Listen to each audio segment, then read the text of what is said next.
the strength of the relationship that you build with your followers. So how much actually your followers look at you and decide that what you're wearing or what you're saying can actually change their mindset or convince them to do something that they didn't think about doing before. So I would say that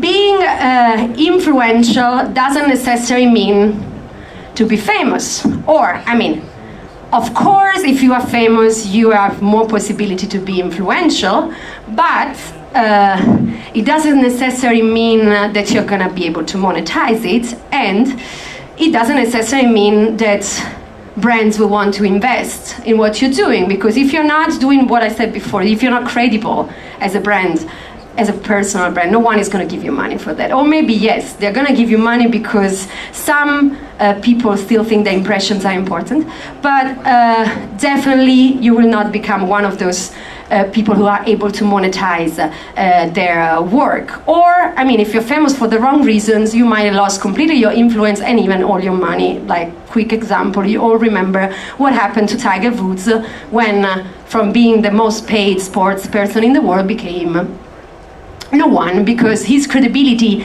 as a human being was gone, and so Nike said, sorry, give us back the money. Rolex said, sorry, we are taking back our money. And so credibility is very, very important if you want to make money in this business. But let me show you a little video, which is a longer documentary that you can find on Vimeo, which explains who is an influencer. Maybe it will start. Maybe. No. Okay, great. Can somebody make it start? How? No. Can you guys start my video? I don't know why it's not going. Click the center. I clicked the center is the pointer, that's why. Okay, great. I think an influencer has a certain confidence that probably not many people have, that they know that what they're doing is the right thing because they're comfortable in it.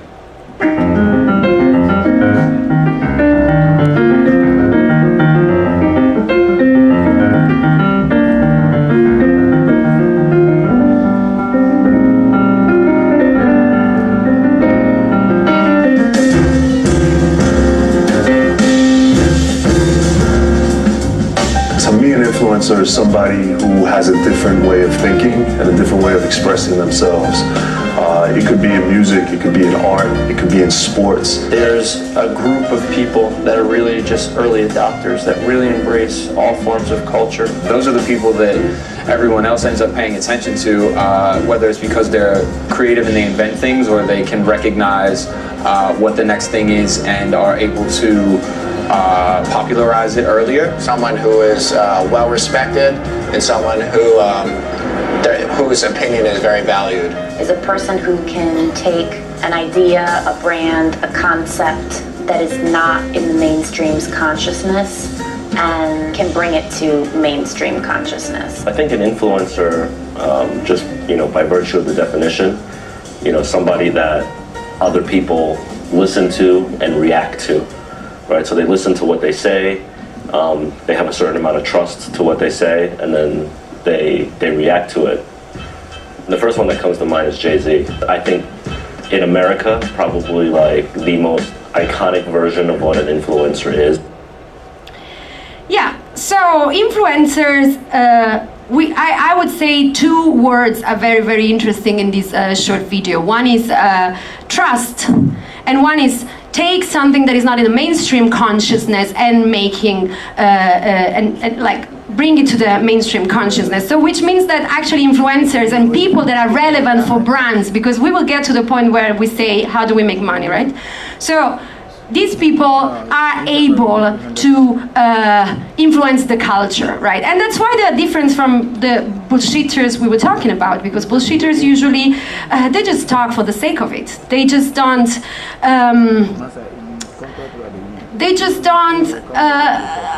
how do I say it without using the BS word too much? it's about being authentic. It's about being able to be relevant with your content. Sorry. Oh, Amaya, you here?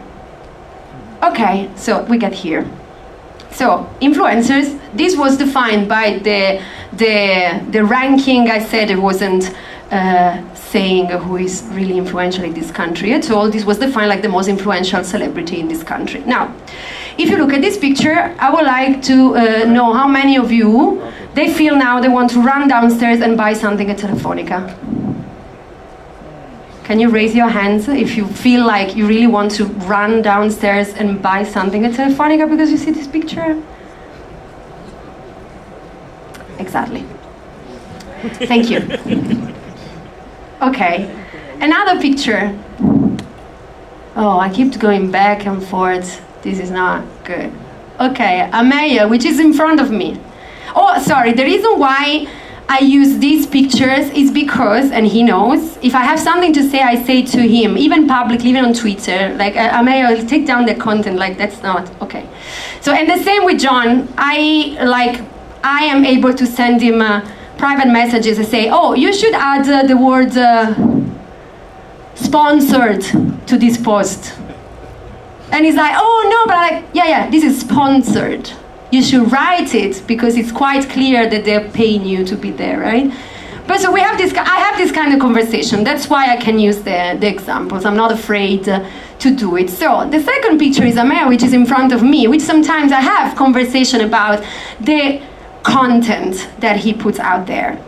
And so maybe you can explain when I'm done, because this is recently shot at Joburg Fashion Week, and this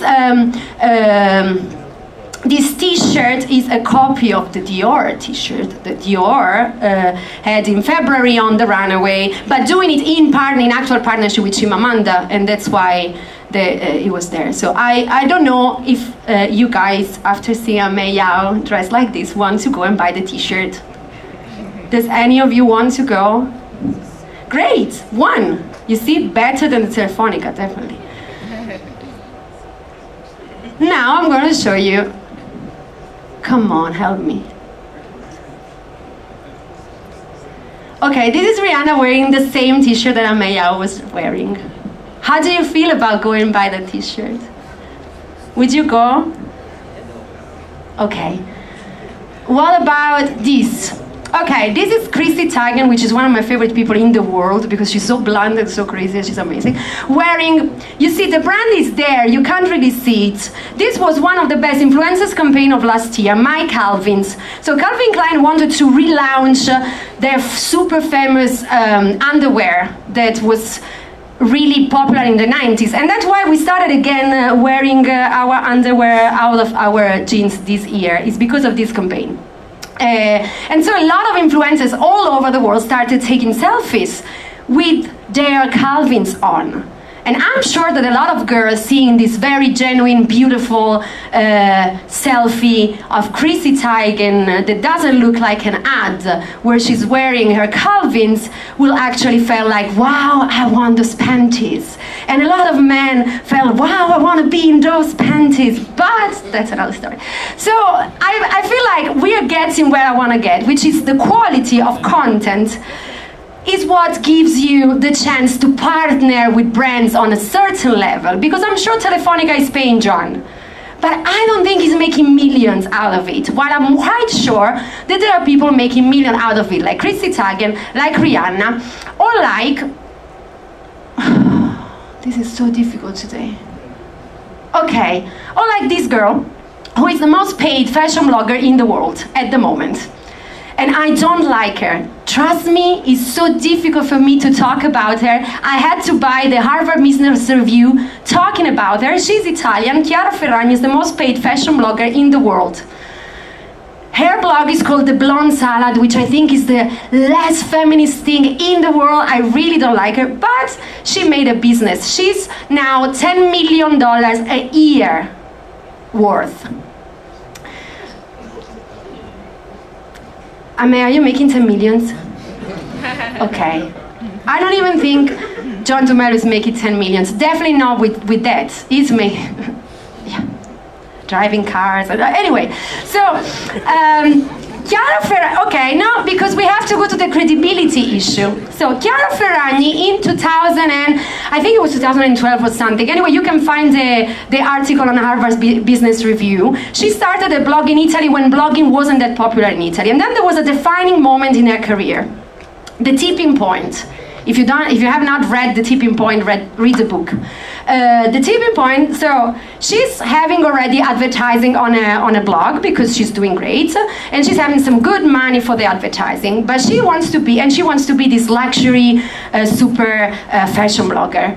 And so Gucci makes a call, and she's like, oh my God, Gucci called me, this is amazing, finally it's happening. And Gucci says, okay, we would like to have a partnership with you, not an ad with you. And that's when the game changes, and that's when you make real money. When the brand doesn't come and say, can you please say that they should buy this? No, they say, we want to partner with you, right? So Gucci's like, I want to partner with you because you look like, your image is good for us, but you have to take down that banner from your website. And she's like, what banner? There was a specific model of telephone banner on her website, and Gucci says, we want to partner with you, but you have to take down that banner. And she's like, well, but that banner is 30,000 euro a month, talking about 5-6 years ago. And Gucci says, well, our image cannot be together with that image. So or you take down there, or we don't even start talking. So Chiara Ferragni has to say, okay, no to 30,000 euros, starting a partnership that wasn't immediately a paid partnership to get where she wanted to get, which was the $10 million a year. So credibility and consistency is very, very important if you want big brands and real brands to pay for what you're doing. And sometimes you have to make choices, and you have to say no to peanuts now to get the big things tomorrow. So influencers need to start to think like this in Ghana if they want to start to make the real money. Because I always get this question from the bloggers when I say, I'm not gonna pay for you to say something about my brand. And they're like, oh, so if you don't pay me, how am I supposed to make money? Maybe you should create better content. That's my answer. So when we talk about influencer, we talk about people that sometimes are not so comfortable for everyone. I want to give you a bit of Kanye because it's always good for the culture if it starts.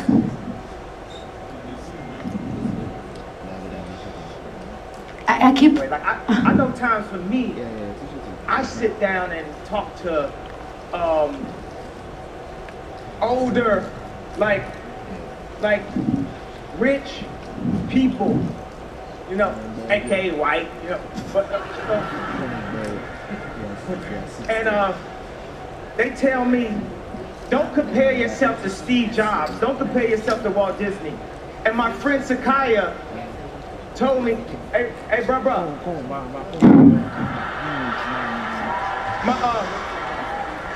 they tell me, don't compare yourself to these people, right? My friend Sakai told me one of the keys, it's 3 keys to keeping people impoverished. That's taking away their esteem, taking away their resources, and taking away their role models. My role models are artists, merchants. Less than 10 that I can name in history. Truman, Ford, Hughes, Disney, Jobs, West. Yes, so blunt, honest, whatever. I would like to hear a speech like this on the Ghana Music Awards sooner or later. But so role models, right? Influencers are role models. I have to run because I'm so late with the presentation. So influencers usually are crazy people that are not, they don't conform. They die for their ideas. They do crazy things with their image. They can impact the culture, and that's when they make money. But I don't want to show you only people from other countries here, Because we have in Ghana actually real influencers, is that brands don't understand it. And they don't understand it because, sorry to say it, I hope there are brands in the room, they think Ghanaian, especially millennials and young people, they think Ghanaians are dumb, I think. I don't think they understand that Ghanaians are on the internet and they watch Netflix and they watch Kanye West and they know when a content is good and when a content is not good. So if you keep giving them bullshit, they're not gonna buy your product. And as an influencer, if you keep giving them bullshit, they're not gonna be influenced by you. And so the influencer is not making money and the people are just watching stuff that are coming from outside. But we have people inside. Yesterday I was amazed by Mukase Chic. I hope if there's any brand is gonna work with there. I was amazed by Papa Opong yesterday. His story about him playing with the Barbie when he was the kid, that was the best storytelling I've heard this year in this country. And if brands don't partner with him and his story, they're crazy. Poetra Santewa. I clarify also something. These people are not my friends. I work with them because I believe they're actually real influencers, and that's why I work with them. We don't go out for dinner, we don't hang out in our private life. I have beautiful relationship with these people because I think they're actually influential, and I respect them a lot. But they're not here because, oh, these are your friends. No. Who else I can see if this works? Stilo. How many of you laugh when they see him? Wait, he's coming. Bright, my boo. Yes, if brands don't start partnering with these people, they're totally crazy. Like, these are the real influencers in this country. I think you know, because I don't think you are as dumb as they think. So what is that makes the difference with the people that I just saw you compared to, I'm sorry, Amaya, or John, or other famous people, which I don't think are really influential? It's content. Their content is powerful. Their stories are powerful. And so brands need to understand that they have to start to count the impressed, not the impressions. This is what Simon Kemp says. If you are into social media, please follow We Are Social Singapore on SlideShare, because they are the one giving you all the statistics and everything about social media in the world, including Ghana. So Simon Kemp says, count the impressed, not the impression, which is what brands should start doing, and also influencers should start thinking about. I want to show you some more people that I love in this country, and I think they are going to become bigger and bigger. This is Afro-Gallonese, Serge. This is Vogue Italia. It was on Vogue Italia last week, and again, brands should wake up. Darko, he amazes me.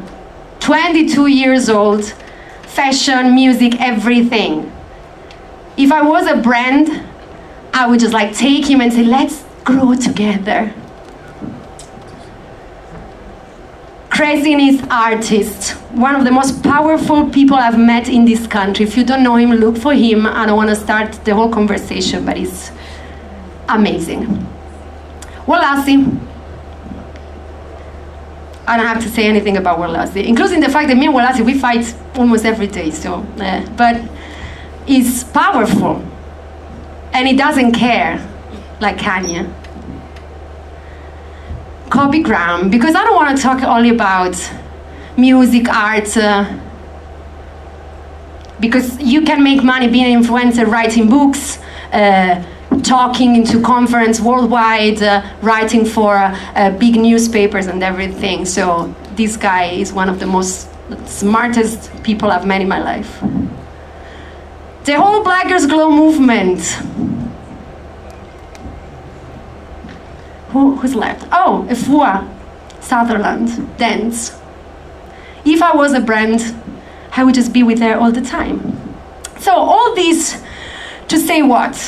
Few things. Content is the most important thing if you want to be influential and you want to get paid for it. And authenticity. Authenticity is what works. This is a quote from, and I'm done, seriously, it's the last 2 slides.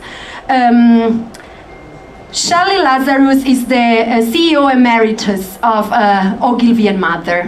She was one of the first advertisers, like my idol.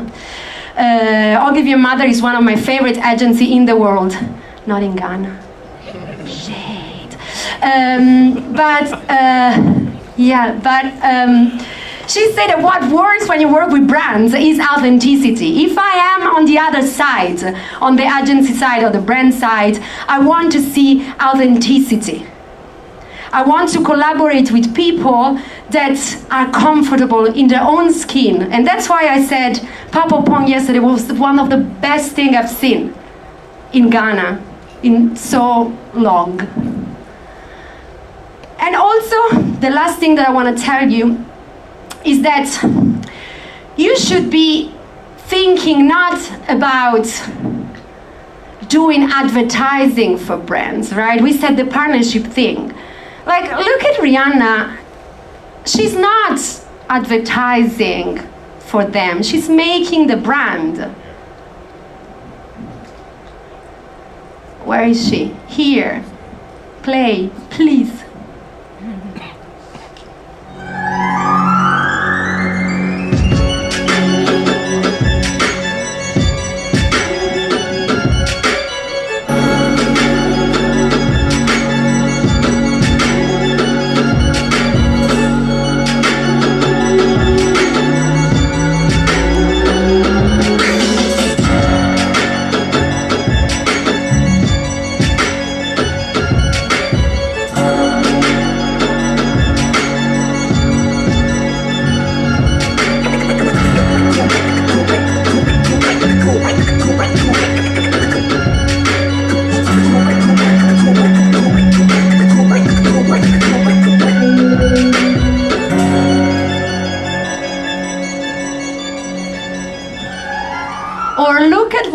Oh no, you can keep it down so I show the last video. Look at what Quincy Jones has just done with another music brand. You've worked with everyone across 1 trillion different mediums. What is the key to the perfect collaboration? 3 things: trust, respect, and love. If you don't have that, it won't work. Yeah. I've never in my life ever made music for money or fame, ever. How have you kind of overcome whatever fears or anxieties or criticisms when you chose to try something new? Make all the mistakes you can. Right. And I made them all, man. You learn from your mistakes, you know. This new generation, you know, most of them can't read music. Bothers me too. Yeah. You've got to know your craft, man. Know your craft. And have humility when you create, and be gracious in your success. It's very important. That's right. Thank you so much. I mean, you don't see Quincy Jones wearing the headphones, right? It doesn't need to add value to your brand. So, on the brand side, please start to work on amazing content with influencers. On the influencer side, please, if they propose you horrible things, to give you 200 CDs to write something about them, say no.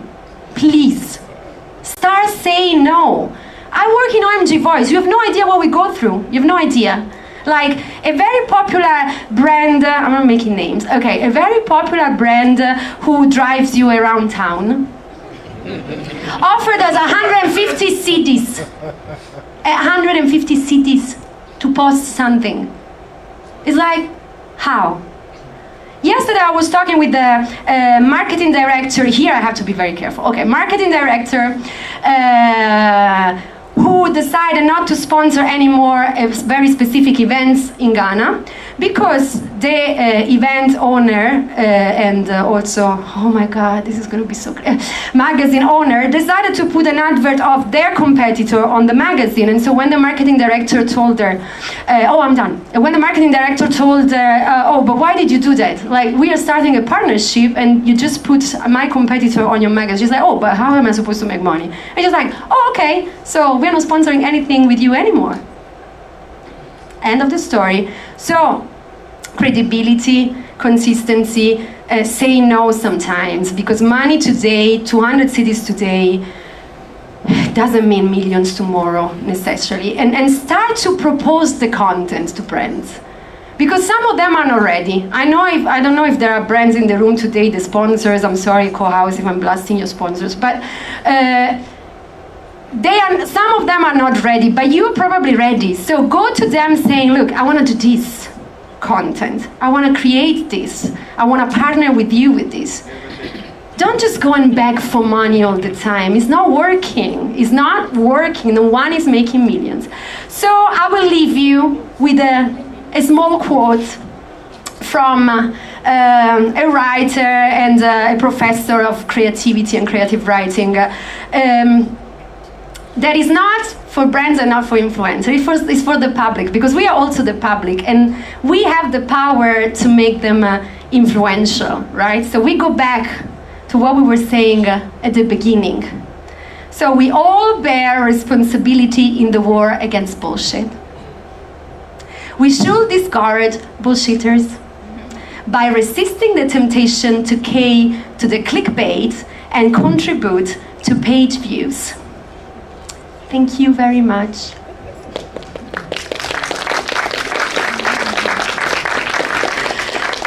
Is question now or question later? Now. Oh, so wow. we take 4 questions and we move to the next speaker. Hello, thank you for the presentation. My name is Abdul. My question has to do with certain elements of the influencer community. For example, you have musicians like Shatta Wale, who has a particular brand. I knew you were going there. You know, he's loud, he's lewd, and then there are also actors and people who have been described by bloggers with different names like Slave Queens and the rest. I don't know, as a brand strategist, what are your opinions on these kind of people in the community? Thank you. So, thank you for this question actually, because I forgot this part in the presentation because I got lost in all the thinking.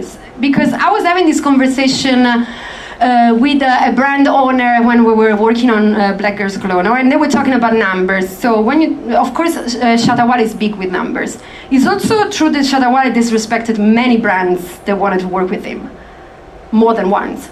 Last of it, Coca-Cola last year, when he came out saying how much money they were giving to him, and they were giving less money to Efia because he was this and he was that, right? So I think, I don't know if it's credible to work with him just because of the numbers. And because when we talk about influence that he has, also I think it's important for brands to start to work with influencers based on who are the people that they are influencing.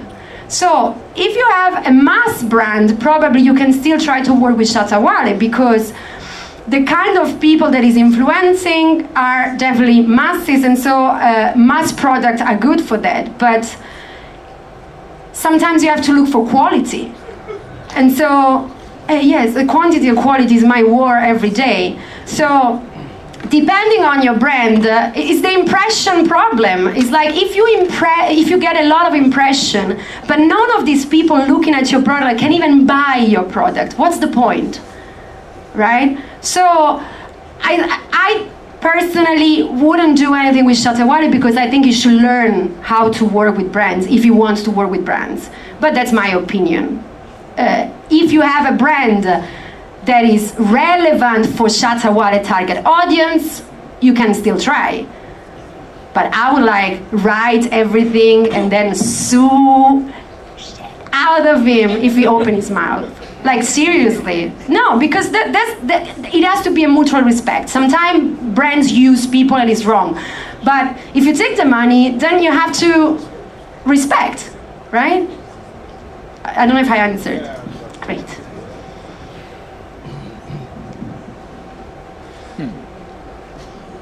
Yeah, hello. Hi. Yeah, good morning. My name is Papaya Asari. I tweet at UI Asari. That was a good presentation, but I only have one question for you. Yeah, so you pulled up, hello? Yeah, so you pulled out a quote that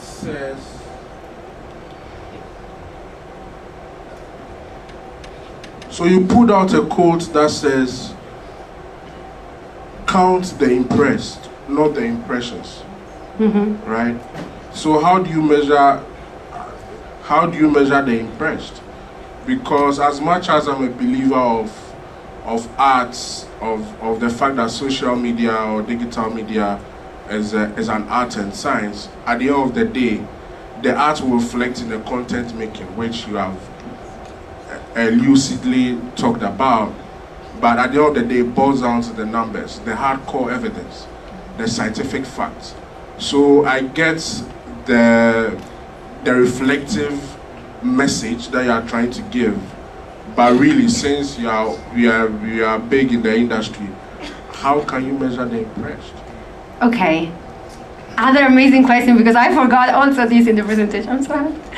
So there are actually measurement tools now that can measure not only the pure numbers but the sentiment, for instance, right? This is something that I try all the time when I work with brands and I fight to tell them, can you please guys have CSOMOS? Because in this way we can also measure the sentiment towards your content. Because sometimes people will not direct engage with you, but they will talk about you somewhere, and you can actually measure that. There are tools who can scan the keywords and the conversations on social media and tell you what is the sentiment towards your content. That's one thing. Another thing that is very easy, by the way, on social media is virality. If you put your content out there and it goes everywhere because people love it, I think that's people that are impressed, because the act of sharing is something that means that I engage with your content, I loved it, and I loved it so much that I want to share it with my friends and my community. So I think actually the impressed are pretty measurable. Impressions is like a billboard, enough. Like, how can you know? I know they tell you that they know how impactful has been your billboard, but no, digital is measurable. Everything on digital is measurable, even the sentiment. So brands have to start to use the tools available in the market, a bit expensive, but they work. Did I answer? Question, follow up to that. You just mentioned someone like John DeMello. Do you feel that if you should go back and use these tools to measure if people are impressed, you get a high rating for him? Because obviously people are sharing his stuff, they are clicking on likes, etc. So would you say by that the impressed will also be high? No, but so I think he is influential in a way. What I was criticizing in that case was the quality of the content. That is not. But you painted him as you wrote him off. That's what everybody here is thinking after you link, that he's not influential. No, sorry. So sorry if I didn't explain it very well. So he can be really influential because he has huge numbers, but the quality of the content that he's delivering, I don't think is gonna help the brand in this case. That was my comment in that situation. It's like, how many of you will go downstairs to Telefonica because they have seen that picture? So my comment on that is like, he could make, with the numbers he has, he could really make money out of it, but the quality of the content is poor. And that's why he's not able to create that impact in a partnership with the brand. And I remember, even if you go on LinkedIn and check that blog post I was talking about, I was saying that he's actually extremely influential also because of the politics and all these things. But when we talk about partnership with brands and monetizing that influence, I think he could do so much more and make so much more money.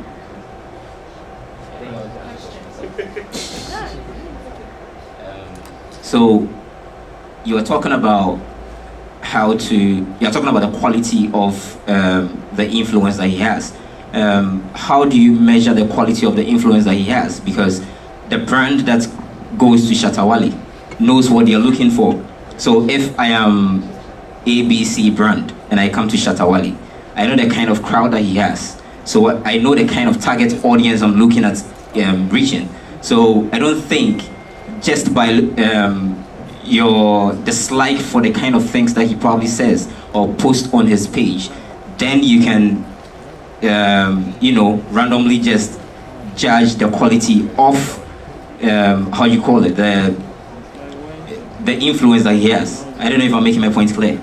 Yeah, but I said exactly the opposite. What I said is like, I don't like him, but if you think that he can influence the kind of target audience that can buy your stuff, then you can still work with him. What I would do is to write everything down and sue him if he opens his mouth. That's what I said. But he can definitely influence people. So, I don't think we have a problem in Shatawale. Huh? No, but I said it has to be the right target audience, because my problem when I work with brands most of the time is that they all pick the same person because of the numbers, without looking at the kind of people this person can influence. So, if your brand is looking for masses, go for Shatta, probably go for a mayor. But if you're looking for niche, if you're looking for something different, pick your micro-influencers. Because if you're selling something, I don't know, alcohol brand, right? Bottle of something that costs at least 300 cities each, right? So it's better to have somebody who can actually influence 5,000 people, 10,000 people, but these 10,000 people are actually your customers. If somebody has 1 million people who will never buy your product, do you get the point? So, I mean, I'm nothing against Shatawale as an influencer, as long as he... Plus, he said very bad thing about Shelton, so I'm very offended by that. On his Snapchat.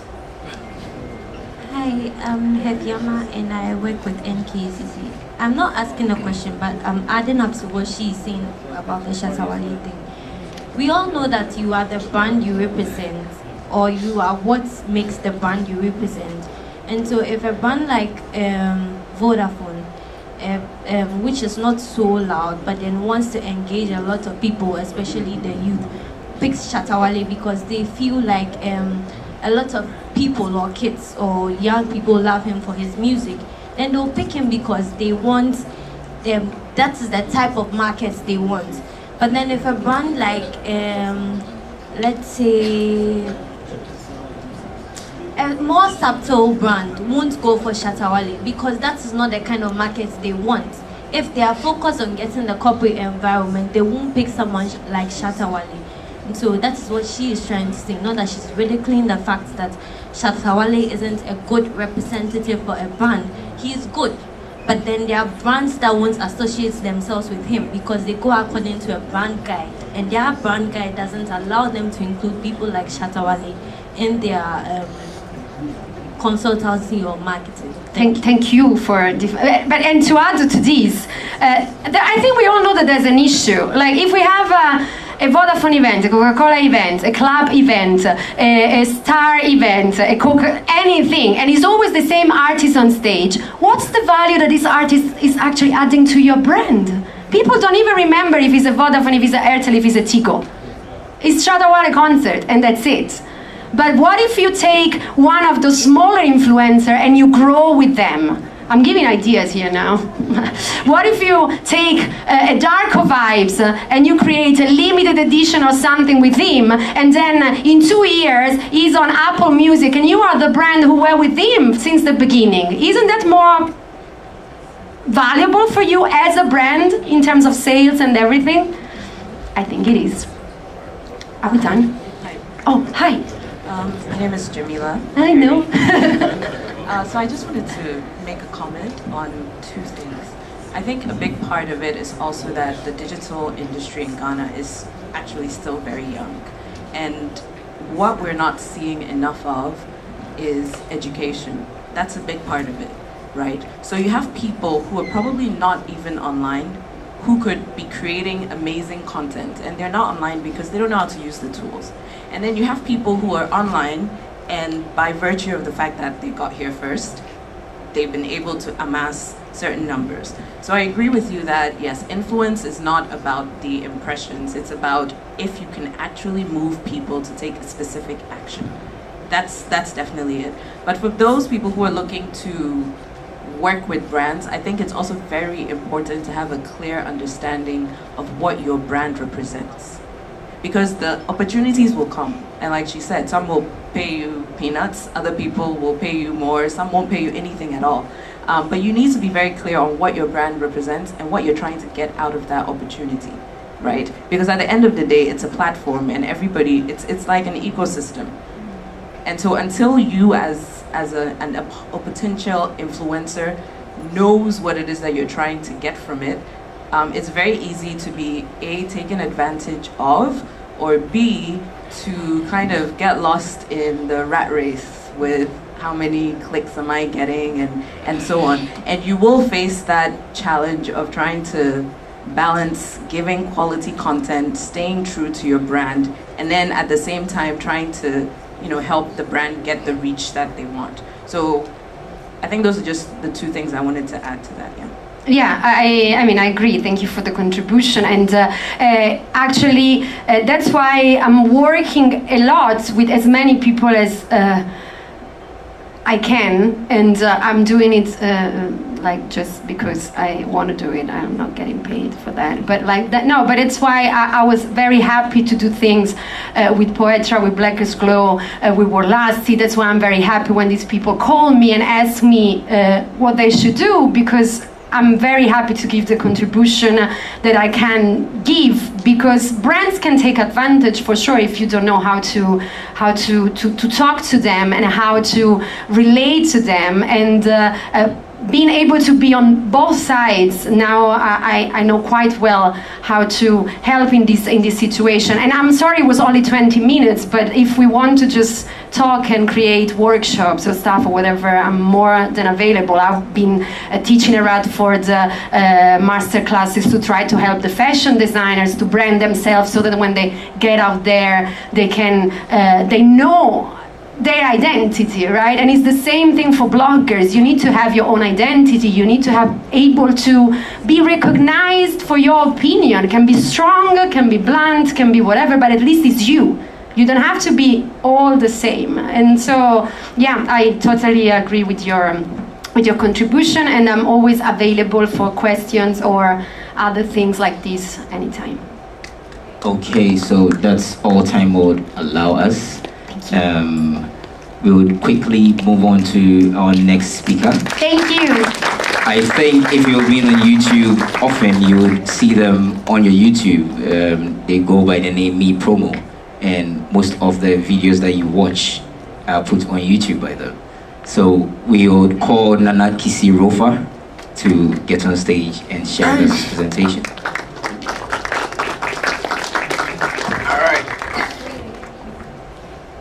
Good afternoon.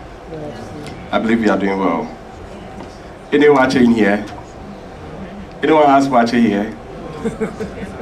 Okay. I'm hungry. You have banku? Yes. With what? Pepe.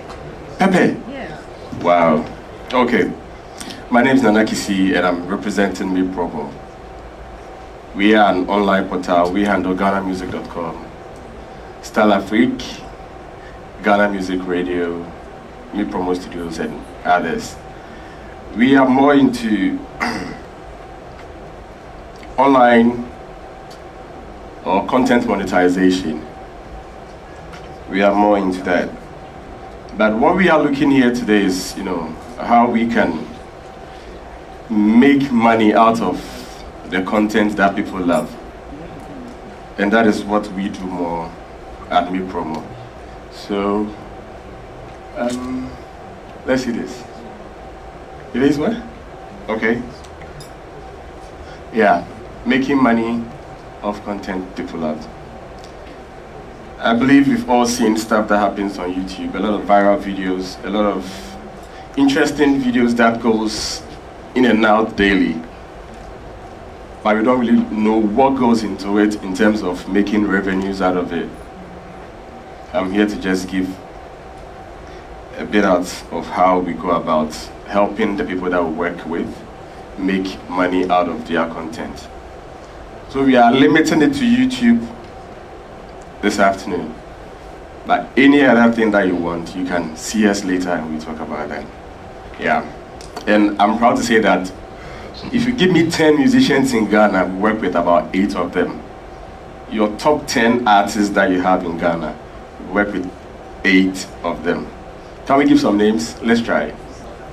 Who? We work with Sarkodie. We work with Shatawali. Manifest. Manifest, we don't work with him. Jometo, we used to, but we are still working things out. Yes? Papi Kojo, yeah, we work with Papi Kojo. I think the names are coming. Yeah, we work with most of them, over 100 artists. We work with most of them. Brands that we never thought they would ever come to us. They started approaching us recently because the tools are getting harder. The tools to handle YouTube stuff is getting real hard now. So you need to either affiliate with an MCN or just do it your own way. Definitely you'll still come to us. So we are looking at YouTube.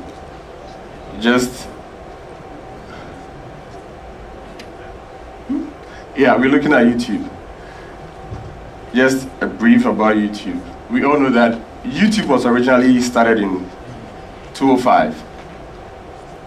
It was originally started there. The main aim was, get a hub so that videos can be streamed or can be watched there. People can record whatever they are doing, post it up there for people to see. So that was YouTube. And we can also say that it's the second largest search engine right after Google. Most people go on YouTube to learn a lot of stuff. I know some Ghanaians go on there to learn how to prepare wache. Do we have anything like that there? Yeah. Oh, we have that. How to prepare wache. And you know the funny thing? The most searched DIY is how to kiss. Yes. How to kiss and how to fix a tie. That's what most people go on YouTube to look out for. Can we do something as Ghanaians? What should we allow people to really go out there to perform? How to make a broker video. Anyways. Okay. And in a month, we have 6 billion people, or 6 billion hours of views per month. People that go on YouTube. 6 billion hours in a month, worldwide, not just a selected area. And one funny thing also that I realized yesterday was that the country that goes on YouTube more is Saudi Arabia. Yes. They are shocked. Or maybe they learn how to make what? Bomb. They go on YouTube more. I was so shocked. And in Africa, I was shocked to see Mauritius. Mauritius is really up there. And I was looking at Ghana. Ghana, we are like we are nowhere close. Is it that our data is expensive or what? Yes. What? Yes. You don't want to learn how to kiss? You don't like to learn. So you see how it is. I believe our data is expensive. We have to start going on a demonstration for them to, calm down. Because YouTube is where all the fun is now. And again, it's a source of income for many content creators. The last person that left here was talking about content. Content is all powerful. Content is everything when it comes to YouTube. Content is everything. You staying unique with your content, you staying different, you staying very different from what everybody is doing makes you stand out. The quality of your work, the quality of production, all adds up. And at the end of it all, you are making revenues out of whatever that you are putting out there. So when we are creating content for YouTube, we should know it's not just for YouTube. It goes beyond YouTube. It goes beyond YouTube because we will come there. Most of the files just don't end on YouTube. It goes to other platforms and you can actually, some are even downloading YouTube videos now, so it goes into our homes directly. And funny enough, we have the YouTube TVs too now. Yeah. We have the YouTube TVs now. So people that don't spend much on data, or they have data on their low, they get to their houses and just switch on their YouTube TV and they are just watching YouTube. So gone were the days that when you miss a Accra drama, you'd have to wait until they repeat it. But now, due to YouTube, you can watch it there. Whenever I missed YOLO, I know Sunday I can watch it on YouTube. And I believe most of us the same. Again, YouTube encourages original content creation because of copyright. That is one thing Ghanaians are so not paying attention to. We have to really be careful about that when it comes to copyright. And YouTube does not allow that because they believe that you being original will sell you more than trying to copy what someone has done. So when you upload someone's content on your channel, there's probability that you'll be struck down. I mean, you had an issue like that way back. Yeah. So you have to stay original, stay authentic, and be new and be different. That is what YouTube is about. As we go on, I believe do we have some people here with YouTube channels themselves? You have your own YouTube channel? Wow. So how many subscribers do you have? 100. 100 subscribers. Yeah. So what's your lifetime view? Yeah? So who else has a YouTube channel? Amiel. Okay, Amiel. Amiel, how many views? Lifetime? 11 million. That's fine. He's doing well. You also do, right? Yes, 1,000 lifetime views. That's nice. I believe you are creating some good content too. So we are here at content creation. Whatever content that you create for YouTube, remember it's going for the masses. It's going for the masses. And if I say the masses, everyone at every corner. I was even surprised to see Saudi Arabia. Saudi Arabia leading. So your content must be engaging. You creating your content, these are some of the things you have to have in mind. Your content must be engaging enough so that anybody coming out there can easily relate to whatever that you have on the channel. We also have to look at it that if you are creating content, you have to make sure that it's informative. It's informative. Some people learn the wrong things online. Most wrong things are learned online. Last time I was telling someone like, oh, I want to do something. I want to go on Google and check something, so must I forget it. Sometimes you get bombed on Google. And so yeah, that's fine. So whatever you are putting on Google, you have to make sure that it's informative. And also, it's educative. There are a lot of tutorials online. A lot of tutorials online that if you really stick to it, you can learn a lot. I'm a photographer. Those that don't know, I did photography in school, alright, but I did most of the learning on YouTube. I did most of my learning on YouTube, so it's educative. And I know one photographer who did the same thing, and a lot. I believe even the bloggers, some even get their tips, how to do this and all that there. And the funny thing is that right now when you have any girl or you have any girlfriend and you see them busy on their phone, if it's not Instagram, it's YouTube learning how to make up. Oh, not true, right? They'll just be learning how to, they'll just do their mouth like, they'll be contouring and all that. So you can learn all that on there. And I remember I wanted to check something on my car and I was like, I don't want the mechanic to, you know, swindle me up. So I was like, let me check how this thing is done on YouTube. I went out there, I just punched in there and I just got the feedback that I want. So when I went to the mechanic, I was like, Master, this is the problem. This is how you're going to remove it and all that. I was like, why not chill? This is what you have. So that is it. It has to be educative. That is the content that you are producing. It has to be educative. And it has to be entertaining. That is where we come in. The kind of content that we handle is more entertaining, me promo. Because we do more with the musicians, we do more with the actors, and we do more with people who are more into the entertainment arena. So it has to be entertaining. Then we're looking at discovery. Your content has to be discovered easily online. If you have content and it's not being discovered, then you are not doing anything.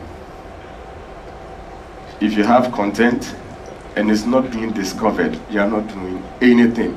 Because at the end of it all, you are just putting on your channel to occupy space. Yes, so if you should create a content, it has to be discoverable for people to see.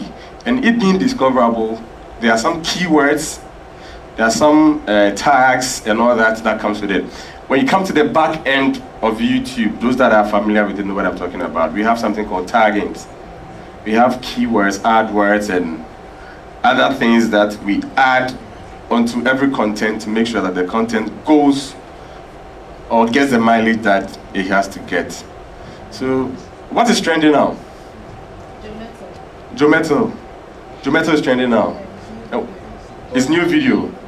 Okay, well, what again is trending? Sarko there. Hi, yes?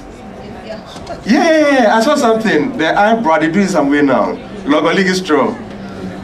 You do the logoligi straw thing.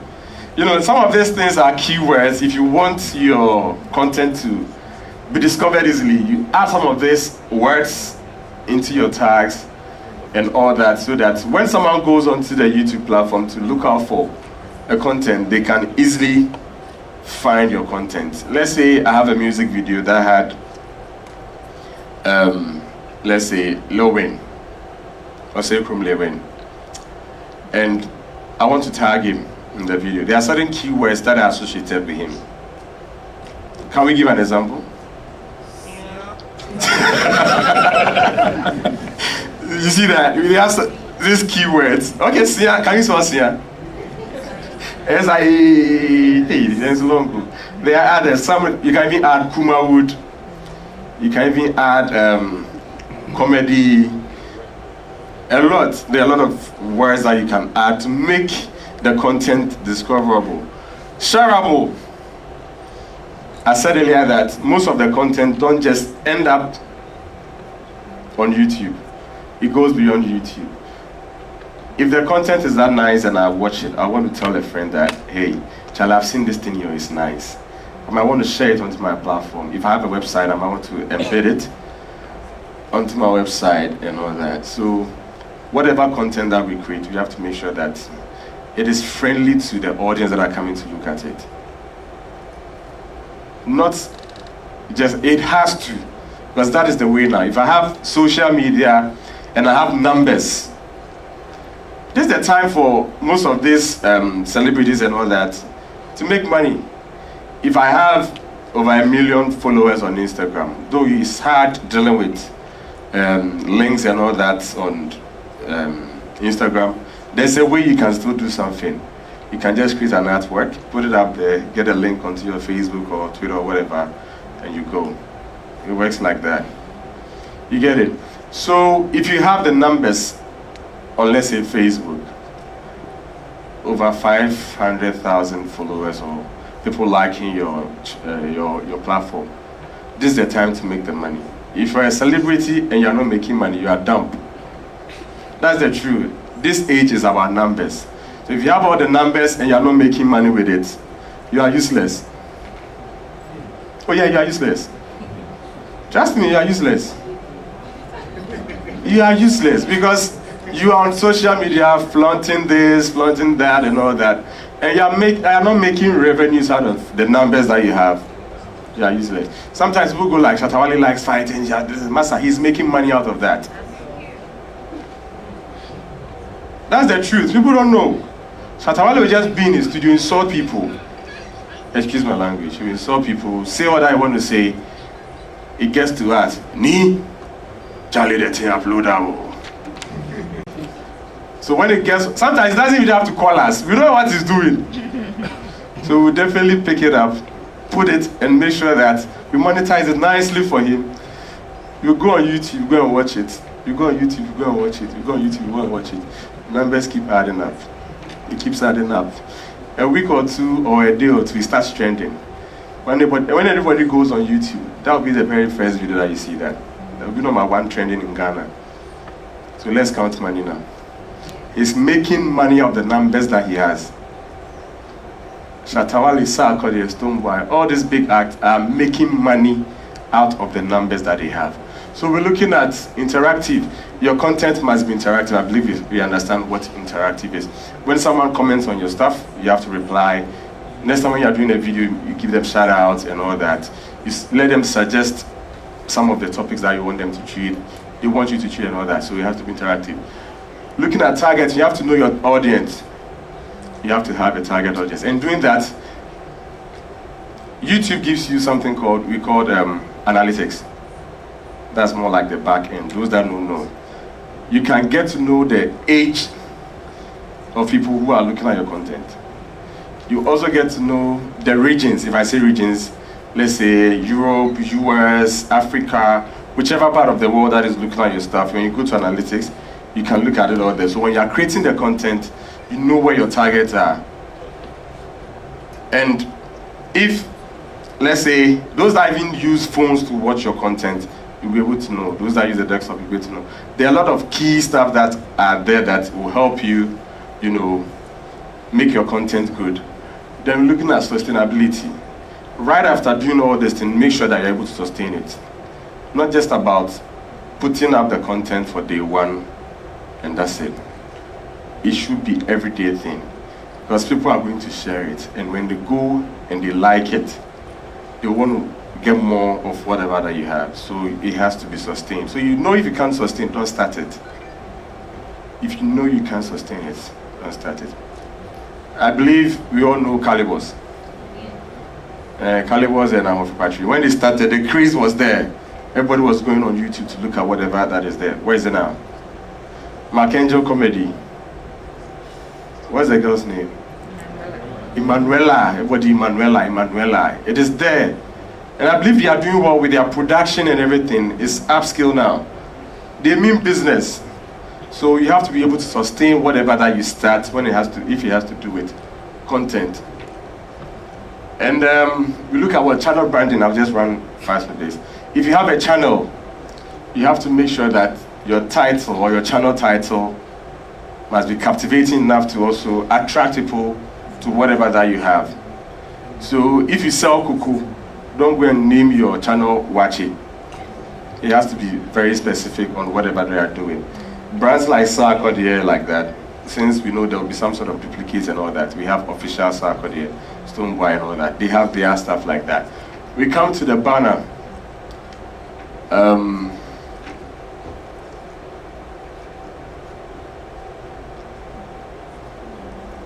Oh, what's happening?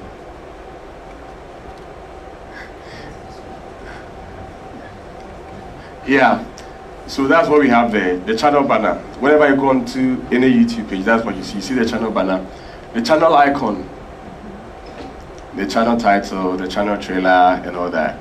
The channel trailer is more or less like overview of whatever that happens on the channel. Corporate bodies put something like introductory video to their channel on there. Artists put a skit of some of their popular videos or whatever that they are promoting at that side. The banner is more or less like your front office. So if it's nice, it will sustain people there. If it is bad, it will put people away. Your icon will run all over YouTube and all that. And sometimes goes to Google Plus and Gmail and all that. Which one again? Yeah. We have what we call the watermark. I believe you guys have been seeing that orange and that in most of the videos. Yeah, so when you see that, it's me promo. Thank you. So that is that. Because that watermark, it really defines that. You see Vivo having that. You see other bodies also doing this like that. So Ghana, we are here. So that's our watermark. And we have the thumbnail. Sometimes people will just take a picture that will attract you to go and just watch whatever is there. By natural sense, it's not even there. It will make you click it to see what is in there. So that is the thumbnail. So let's go back. Yeah, so these are sections. We have to group whatever content that we have. So in this case, we have medical. Anything that has to do with medical videos, they are on one section. So when you go on there, you click, it sometimes creates a playlist for itself and can watch all his music videos without having the other videos that he has on the channel interfering with them. So we have audio slides, all the music or he's produced that we have the audio slides. We create them and they're in this format too. So they are also in the same thing like that. So we come to, I explained thumbnails and watermarks. Channel trailer too, I think I explained that. So the section 2, then the channel description is a space that you have to write about your channel. At least if I can't really go through the videos or whatever that you have, I should be able to read something that is about your channel. So that's the channel description. Then the cards, the cards are new stuff. It pops up once when a video is playing and you slide the cursor to the right side of the video, it pops out. So that you see, you can put in stuff that you are advertising.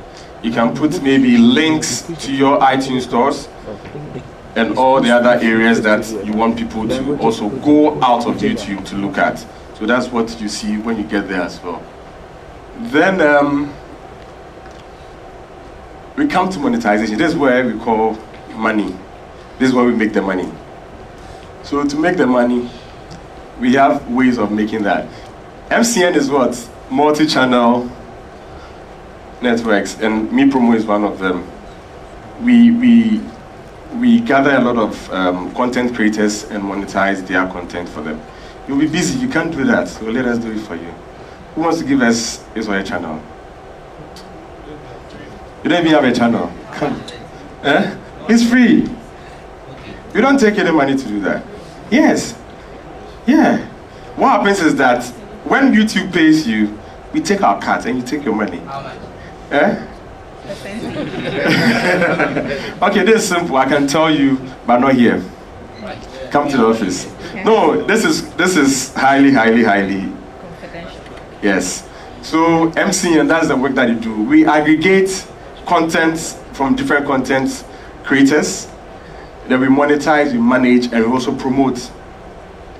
So in the way of promoting, we add certain keywords and other stuff to whatever content that we have to make sure that the songs go viral and also trend. So it adds up to that. Then AdSense. AdSense, I know most people know what AdSense is. It's a tool that when you have, or it's a Google tool. If you have that and you are certified, definitely you are going to be getting some sort of payment from whatever content that you have. Not just that, you have to have your adverts run. You have to have adverts run on this content. But this time around, this is what is happening now. Most people are just misusing YouTube. Any sort of, excuse my language, let me borrow my sister's one, any sort of bullshit goes on YouTube. People do stuff that you don't even want to see it. Some are tribal, some are terrorism and all that. So YouTube is trying to cut down all these things. So what happens is that before you are allowed to run ads on your content, you have to get a lifetime view of 10,000. Not even just that, they would have to review your channel to make sure that you pass or you conform with the YouTube Partner Program policy and the other areas before you are even allowed to run ads on them. But the interesting thing is that if you are working with an MCN, you have some advantage. I won't tell you, come to us. And copyright, I said it earlier, you have to be original to avoid being striked. You have to be original in your production. You have to make sure that whatever that you are putting there does not have anybody's audio. It does not have anybody's material, being artwork, being anything. It has to be your own thing. Or even if you have someone's stuff, you have to get the permission and necessary documents to support them. Other than that, the person can strike you for, using their content without their permission. And what I know is that when you are struck 3 times, you lose your channel. When you are struck 3 times, you lose your channel. So let's be original in creating content to avoid copyright infringements and all that. So ads, we have 3 types of ads. That is the in-stream ads, the overlay ads and the in-search. The most popular ones are the first two. That's the in-stream and the overlay. The in-stream one is, once you open the YouTube video, you see an ad running. They tell you, skip in 5 seconds. You know what happens? When you skip that thing, you are not making me get money. Don't skip it. Whenever you see the Me Promo logo in the video and they are saying, skip, please don't skip, let it run, so that we can make some money. And the overlay ads are the ads that you see them popping up in rectangular form. They are more static. They just appear at some point and they go away. They're also some type of ad. So as we go on, yeah, so that's the in-stream ads, you see. So when you skip, that's it. Then we have the overlay ads. Then finally, we have the in-search ads. Those ones are not really common. So that is it. So content is very powerful. So if you create a good content, be rest assured that you're going to make good revenues out of it. Thank you.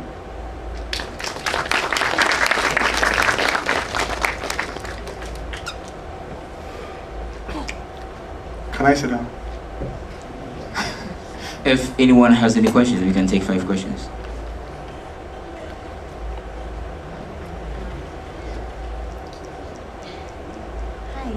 Hi.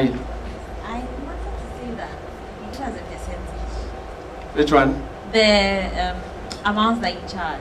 The amount that we charge. Yes. If you give us that, we'll look on the ads. Okay, this is what happens. Let me just break this in down. Whenever ads run on your content, YouTube takes a percentage. So if you are working directly with YouTube, YouTube pays you directly. That is if you have the AdSense account and all that. But there are disadvantages to that. So if you are working with an MCN takes its commission. Then you take your commission, or you take your payment. So what we do is that we do 70-30. That is the best in this country now. You as a content owner, you take 70%, and we as the management, or we are the managers of it, we take 30%. But you pay withholding tax. Is it clear? We have to pay tax. You pay ours, you also pay yours. Okay, I believe I've answered your question. Thank you. Yes? Mic here, please. Back here.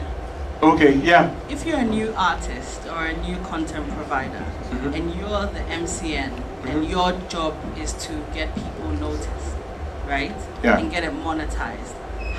What do you do to get people noticed? I understand about how you collect the money, but how do you get people noticed? How do we get, let's say, a new artist? How do you, Me Promo, get people noticed?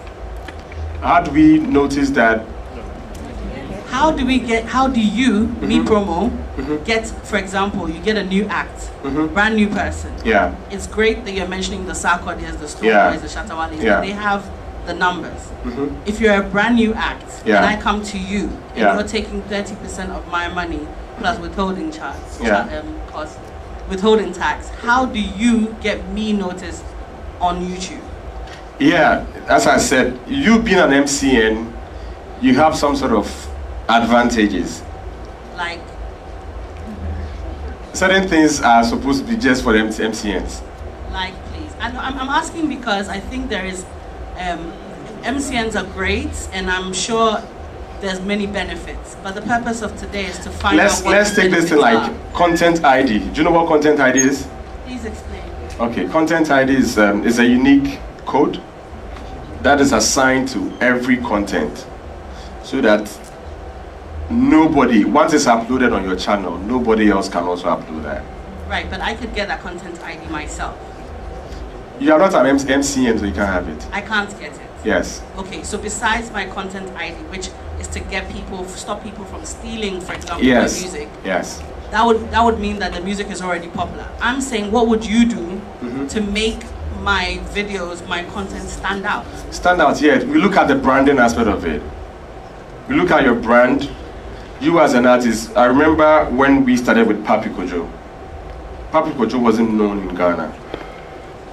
from his branding to everything. We did it. From his photo shoot, whatever, artworks and everything was produced at me promo. So I think it's a typical example of a new artist making waves. Soraya, I see you. So you're saying that Papi Kojo became popular. We promoted him. I think you would agree that Papi Kojo became popular, and that's how his YouTube numbers went up. Which one? I think what we want to know is what would you do? What we do, we promote the artist. We have the platforms. We have GhanaMusic.com. Go on Facebook right now. Look at our numbers. We run promotions for artists. We advertise our videos. If we know the content is that good, we put in money even before your money comes. We run ads for the artists that we work with. We run ads for them to boost their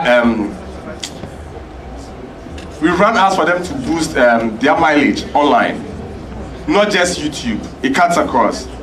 Yeah. I have the mic, so I think I'm okay. Next. Where are you located? We are at Achimota, near the new Melcom. Right near the new Melcom. So if I get to the new Melcom, I see me pro. Just get there, just give me a call, I'll come down and pick you. Your number. Bring the mic. There's a question here, okay. And there's one here, so when you're done. Number pasted on the screen. I think someone was there. Just give the direction. Yeah, I wanted to ask, like, do you have targeting markets, like markets that you hit when you're on YouTube? Can you please speak up? Yeah, do you have like a market you actually target when you're on YouTube? Because if you're promoting it across board, maybe certain brands might want certain people looking at their content. So I want to know how you guys target the market. I believe every artist is unique. And some grow with their fan base. I'm coming. Every artist is unique and they grow with their fan base. Before B for Bona will be B for Bona, he had grown his fan base. And they are always there for him. So when B for Bona signed with us, it wasn't difficult getting to his people. Okay, but if I put a lot of money like in your account, and then I'm looking for... No, you don't pay us. We don't pay you. You don't pay me. We pay you. No. We pay you. This is what happens. You don't pay any upfront money. At the end of it, or whatever that comes out of your revenues, that's what we split. So, if I approach you with a video to put up right now, it's free? Yeah, it's free. So far as you have a contract with us. So how do I get a contract with you guys? So you have to come to our office. To promote my content? Yeah, we promote your content. Once you are with us and we know that this is going to fly, we are going to put in all. Yes. See, my thing is, you can bring content and the content may not be good. So will you tell me your content is Listen, crap? if you are bringing a crap content, don't expect it to boost up. I spoke about it. That content is all powerful. So if I should bring a whack stuff, sometimes it might go viral. But to sustain the audience interest in whatever that you are doing is key. For every content, we have the nose, the body, and the tail. Some can just start, they realize that this is bullshit, they just go off. You don't make any revenue out of it. So if there are a lot of content on our platform that are not making anything. Do you get what I mean? And if you are losing, we are losing too. Because if we should put in ads and all that for you, if we are not getting returns, it goes against us too. Did you get it? That's it. Okay, I'm here. Yes, sir. My name is Julio. Yeah, Julio, how are you? Fine, thank you. I think I've been working with Me Promo for 2 years now. Yeah. I think a lot of people have content because if you have your content and then somebody just puts it up and then you are making 30%, everybody feels like, why am I not making 100%? I've had conversations with me. Yeah. And I realized that, look, you can keep your account and maybe what you earn will be lower than what you will actually earn when you're with me. That's true. You get it? Because again, there's guidance. I get a lot of guidance. Yeah. He calls me maybe 2 a.m. and says, no, you see this content you put up is not like, or this thing, let's do sessions this way. Yeah. Let's create new content. So it's the guidance. I appreciate the guidance you guys give. So yeah. It's not just about, I think for the promo, aside your platform that you have, it's also, it's your decision. Artist, you have 70%. If you want to advertise, yeah. you can use some artists opt out, you know. Some of them calm themselves, Charlie. We want to push this video. They calm themselves. We want to push this.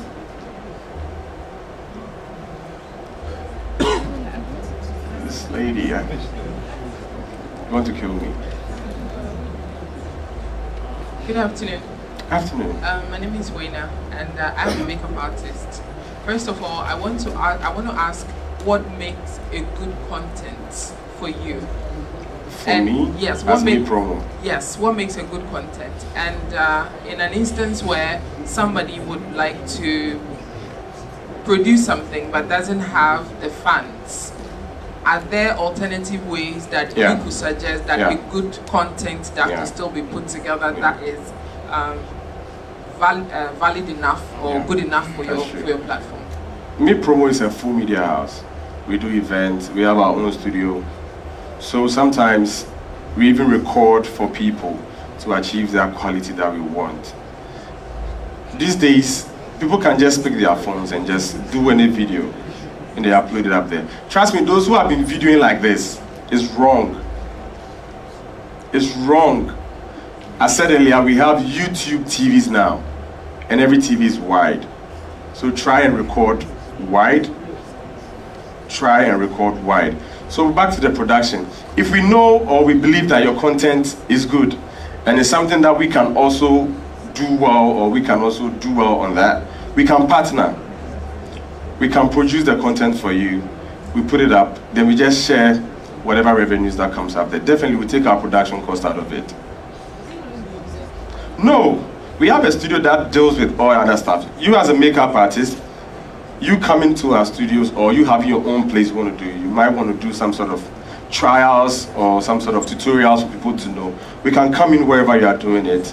We shoot, we do the upload and all that for you. Yeah. I would like to find out, beyond AdSense, monetization, are there other ways that content creators? Yeah, but I was limiting it to YouTube because that's what we are looking at. We have the TuneCore, that is a hub for most of these music stores. That we also do that. We handle iTunes for most of these artists in Ghana. So TuneCore, you can generate some. We have the Audium, Patreon and all those things. They are all there for content creators.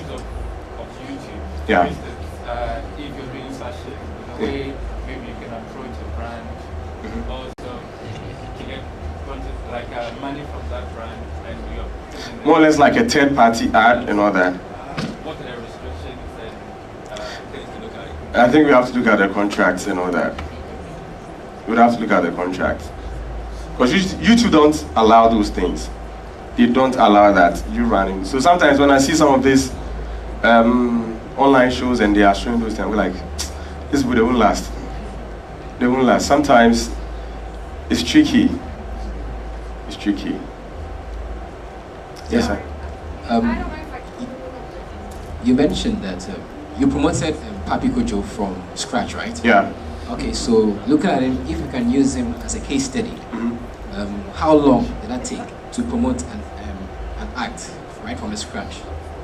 It depends on the artist. Their talent counts. Your uniqueness counts.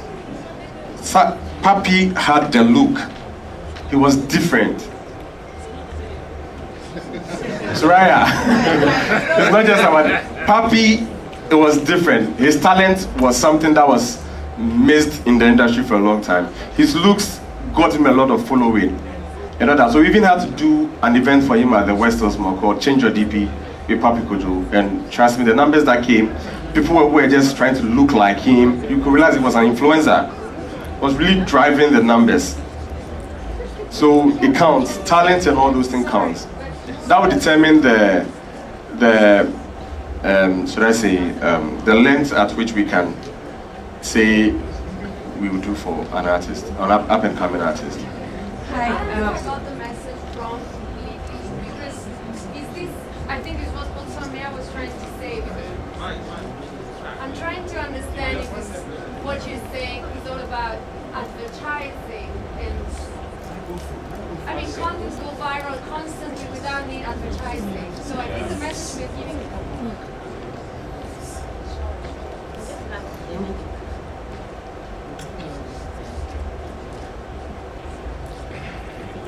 I feel like there is this message that is cutting across, or maybe I'm getting it wrong, which is all this ad thing. It's like I'm trying to understand what you are doing that people cannot do themselves. Because if content is good, we go viral anyway. If content is great, people will watch it. It's like we are not saying you can't do it yourself. Promotion is really. We are not saying you can't do it on your own. The least thing you can. No, let me finish. When I was giving that presentation, okay, finish up. Yeah. I'm amazed when I say things that people don't like. They always try to cut me. It's amazing. Oh. It amazes me all the time. So no, because we are talking about content, and you've been talking about content, and content is quality. So I don't think advertising is the way, like boosting content is the way to make an artist popular. I find it very restrictive for an artist. Like, I'm sorry. I'm still not getting your question. It's not, I mean, I'm trying to understand what is the message that is cutting across here, because it looks like we are saying to artists that they need to boost their content to get out there and become famous, which I think is not.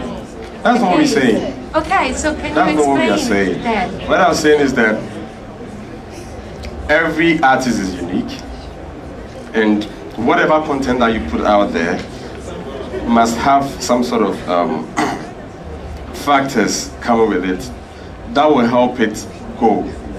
And if I say go, reach out to the masses. You get what I mean?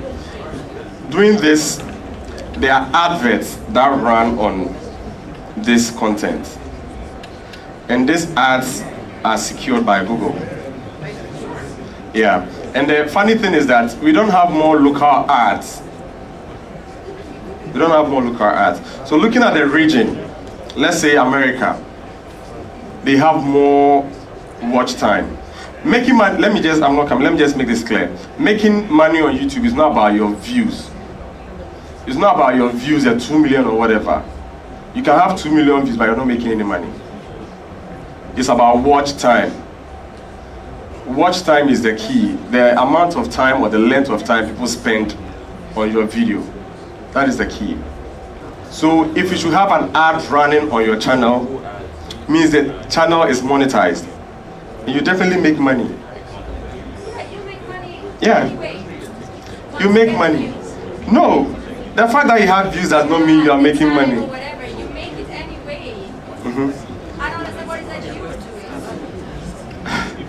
I don't seem to get your question. All right. Just to be clear, I think in order to be able I can't hear you. in order to be able to monetize, Which one? You. Uh-huh. What you're saying is, as a platform, you use YouTube. So, I can't hear you honestly. I said, as a platform, you can use YouTube to make money. Yeah, you can use YouTube to make money. Yeah. And based on the content that you put out, I don't know, I find it difficult to hear you. Honestly. The point I want to make is that what you're saying to people is that it's possible to make money using YouTube. Yeah. Yeah. Do your own thing. Not as someone who's No, because not as somebody who is unknown, because it would be very hard unless if you have a channel and nobody's viewing it, you won't be able to capitalize on it. Is that what you said? Honestly, I didn't hear whatever you said. I wasn't getting the whole thing. I'm not hearing you well. Honestly, I'm not hearing you.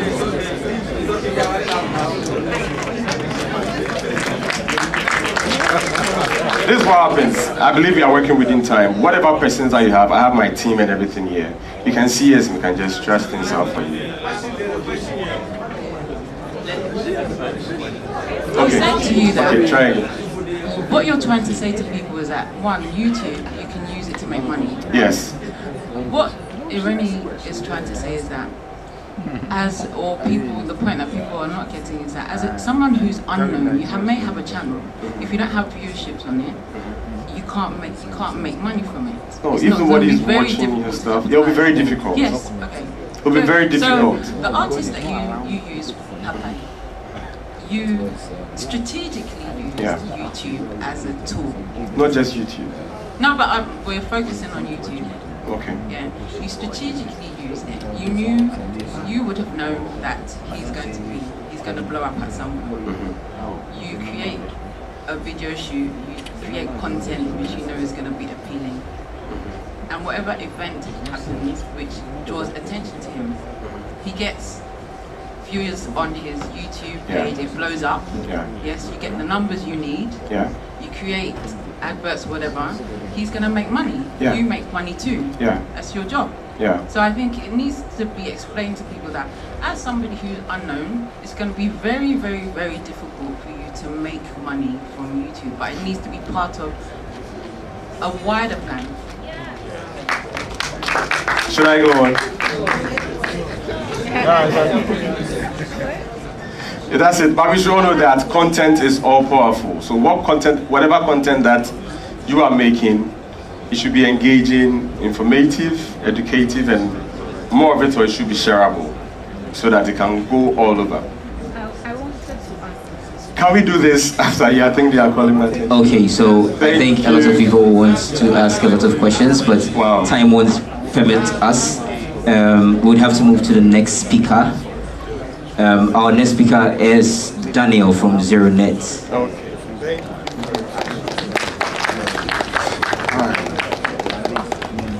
Hello? Can you all hear me? Yes. Wow, there was lots of animosity in that last round. And I think it's because people are hungry. I'm hungry, yeah? So, recognizing that we've gone over, I'm going to try and speed this up as quickly as possible. So, what I will be doing is skipping some of my slides, but if any of you want to hook up with me later on, feel free to do that, yeah? Let me see if I can get this right. Damn. Okay, so I'm from a company called ZeroNet, yep, and I'll tell you a little bit more about what we do later, because if anything I say isn't interesting, you won't care anyway, so let me tell you what we do. We talk about content monetization in Africa here, yep, and I think what we have to take into account are the economics of Africa. It is a very different environment than the West.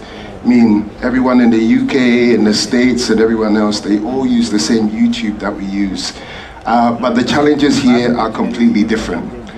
So if you want to monetize content, there are a few challenges. Discovery, people have to find your content. If you're charging for content, you need some way to make people pay for them. The user experience is important because in Africa here, mobile is the dominant device through which people consume content. And you have to start looking at pricing. People are very price sensitive in this market. In fact, when I say price sensitive, that's a bit of a euphemism. When have you ever had somebody say, I bought this CD or this DVD? I mean, I'm old enough to remember when people just used to record tapes. So the thing is, Africans don't like paying for content, full stop. Yeah? So if you're trying to get content, unless you're a DSTV and you're getting premium content from other regions, or you're a Netflix, even Netflix, people find ways to bypass them. So trying to monetize your content through putting up a paywall or somebody giving you money for that is not going to happen. Yep. So, how can you monetize content? Well, it's going to be through advertising. Yep. Now let's look at some of the numbers within this market. In Ghana here, probably about 10% of advertising spend is spent online. Probably around 5% on mobile. Yep. So right now, the predominant ways to monetize content in Africa is TV, radio, and print. Yep. So if we look at the economics of content monetization, this is completely different to, let's say, America or the UK. Yeah? So the dynamics of your business model will have to change to reflect that. Because Irene spoke about a brand giving an influencer 10 million. That's the marketing budget of probably like the top 5 companies in this country. So we have to look at how we can monetize content in this environment. And this environment is the environment where less people are on the internet than anywhere else in the world. It's an environment where data costs are more expensive than anywhere in the world. So if we look at the next slide, this is reasons not to use the internet, which is a recent study that was done by a company. The number one reason is data is expensive to use. The next two are few people to communicate with and slow internet. If we look at where Ghana ranks in terms of internet penetration in Africa, we're about 7th or 8th, around 9th.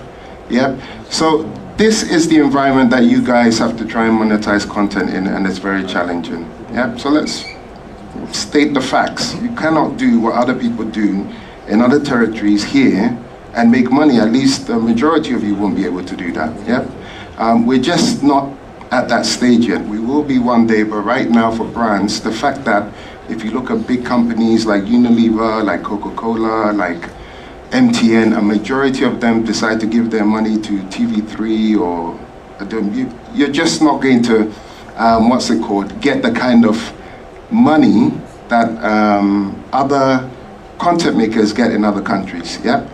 So, just to get onto the next slide very quickly.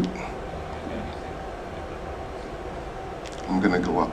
So we're gonna talk about the economics of free, because in order to make money through content, you're gonna have to embrace freeness, because Africans love freeness. I love freeness. Yeah? I don't like paying for anything, nothing at all. Yeah. So what is the economics of free? How do you make money by giving things away, by giving your content away? I mean, we've heard a lot that content is king. I'm going to challenge that assertion. Yeah. We make money by giving things away. Well, let's look at Google. It's about the 4th biggest company in the world. When was the last time you ever paid for anything you use on Google? Let's look at Facebook. Facebook, I think it's the 2nd or 3rd or whatever. Facebook has got loads of cash. Yep. When was the last time you paid for anything on Facebook? Yep. So it is possible to make money by giving things away for free. But Facebook make money from you guys because your content creates audiences which they monetize. So it's not content that is kin, but it's the audience that is kin, and the audience is you. Yeah. So when we think of how we monetize content, yeah, if you create an audience, you can make money from that content. But we'll see later on some of the things that you have to know. Yeah. So we talk about free, and it has bad connotations. Some people think whenever something's for free, there's a catch. Somebody's trying to cheat you. So we don't mean free where someone's trying to pick your back pocket. We're talking about free as in liberated, as in more choice, more options. Yeah? So this is what we need in this industry to be able to enable free business models, which are effectively cross subsidies. Let's have another example. If you're in the West, your future self pays for something that you enjoy now. Who knows what I mean by that? I'm talking about credit. Yep. Credit is when your future self pays for something you enjoy now. If you die, you don't have to pay for it. Yep. But in Ghana or in Africa, it's the other way around, isn't it? Everybody knows your current self pays, yep, for what your future self hasn't even enjoyed. If I want to rent a house, what happens? Thank you very much. This is the environment you're trying to make money in, okay? So, what my company does, yep, is we enable new business models with the operators, and we do that by genuinely giving things away for free. Now, you think your content is free, but if I have no data, can I access your content? No, I have to pay for that data. And if we look at affordability of data in the world, Ghana ranks 126, yep, for affordability. So you're talking about 125 countries above us where data is more affordable. Again, this is the environment that you have to monetize content in. So a new service that we're bringing out with Vodafone enables you to monetize content through 2 different ways. Instead of a data plan where you expect your audience members yeah, to acquire content and then consume your product, you bundle the cost of the data into the content. Yeah.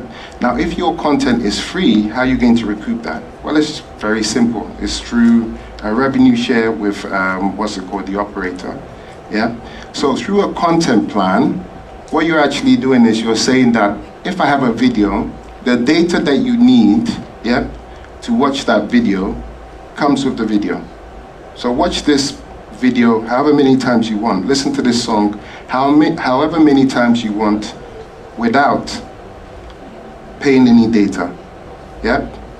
The second one is called a sponsored plan. Yeah. And this is where we get brands to engage with content producers, because what happens is you can pay for that data that your consumers use. Yeah.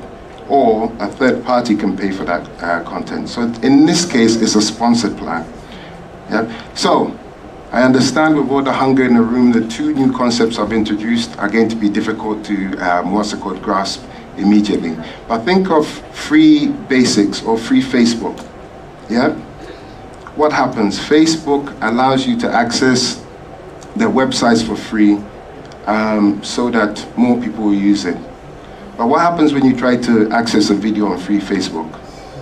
Exactly, so it's not free, it's a poor man's version of the internet. That's what they try to sell to us here in Africa. Yep. We don't want a poor man's version, we want the version that everybody else has, yep, and elsewhere. So an internet, like internet basics, where you can't view rich media or you can't watch a video and people say it's free, is really not free.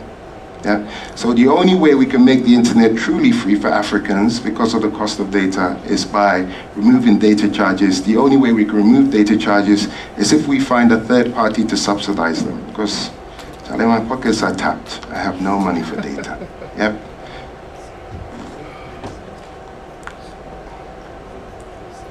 That's interesting. Sorry, I'm going to go through this very quickly.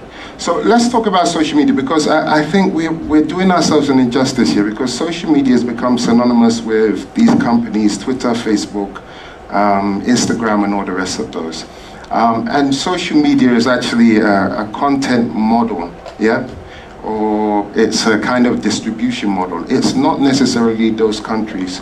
So when we talk about social media, in Africa especially, when we put it in a wider context, this is where the biggest social media companies sit. I'm just talking about this in terms of monetizing your content, yeah? Facebook has about 3 to 4, million users. Depending on what type of Google you look at, probably even less. Snapchat, the same. If you combine all of these things, all of these different platforms, they still have less than all the mobile operators combined. Yep. So we work with Vodafone, MTN, Airtel, and Tigo, which means when you try to target your content out there, you have access to an audience of 19 million versus 3 million on Facebook. Now, some of these audiences may be desirable to you and some may not, but there's a simple fact: any audience that you're looking for exists on our network. Yep. So this is just to give you the wider context into where social media sits in today. And the reason why I've put this diagram up is targeting is very important. If you don't know who your audiences are, or if you can't target them, it's very difficult to monetize them, especially with advertisers. There's some people who know that their content is popular, but they don't know why or who actually likes their content. And if you don't know those two things, it's going to be very difficult for somebody to give you money for people to watch your content. Yeah? So, an example of how we can target people across these different networks by age, gender, location, device type, transactions. We can even create custom audiences through predictive modeling, which is basically using mathematics to try and identify different audiences, like young mothers or something like that. Yeah. So let's look at some of the use cases. So in this use case, and these are real use cases that happen elsewhere in the world, an operator or brand wants to drive more data. So we're already speaking to some content distribution platforms and apps who are going to be on our service. Yeah, they make the data for free, or they package the data with their actual content, so that when you consume that content, you don't pay any data charges. So it's a bit like Netflix, but if I pay for Netflix, all the data I'm going to use to watch that video is included within what I pay. Yeah? If I get an advertiser to advertise before that, I may not even have to pay anything. And the services that we run for brands, the videos that we send out are free to watch because an advertiser pays for the data that you consume. Yeah? So as a content producer, another way to monetize would be to find a brand that's willing to sponsor your content in order to push it out there. Yeah? In terms of growing with your particular artist or growing with a particular content provider, that's another way to do it.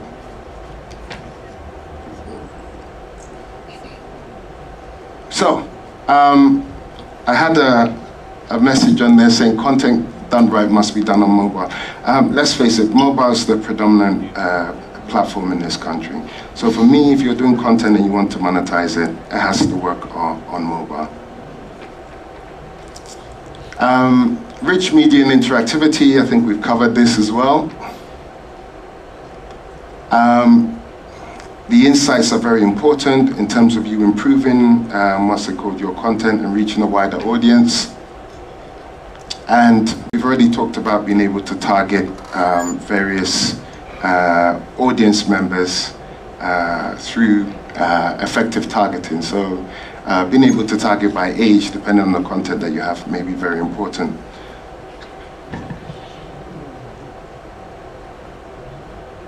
I'm going to skip this slide. So I think it's kind of lost inside it, but my 3 points to take away are, first one, mobile first. Secondly, embrace the economics of free. I mean, ultimately, if you want to reach people in this market, yeah, where we're 126 in the world in terms of data access, then you have to find some way to either reduce or remove data costs. And finally, you need to be able to target in order to attract brands. Yeah? Thank you all very much for your patience. Okay, so we can take 2 questions for Daniel.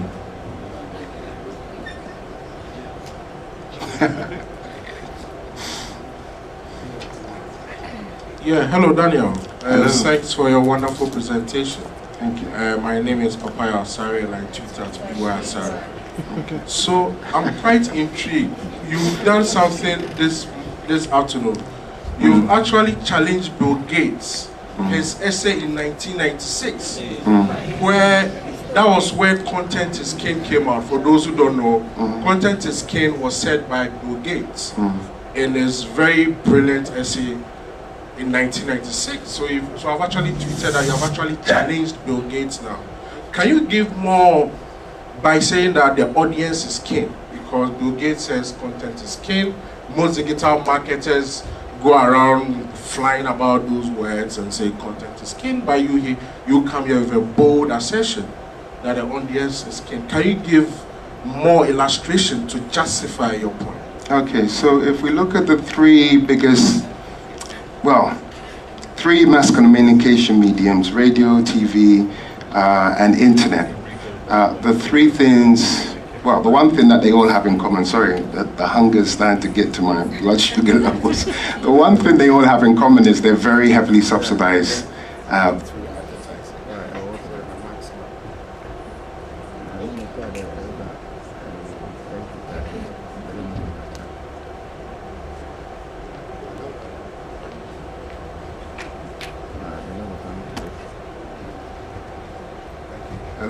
Hello? Okay.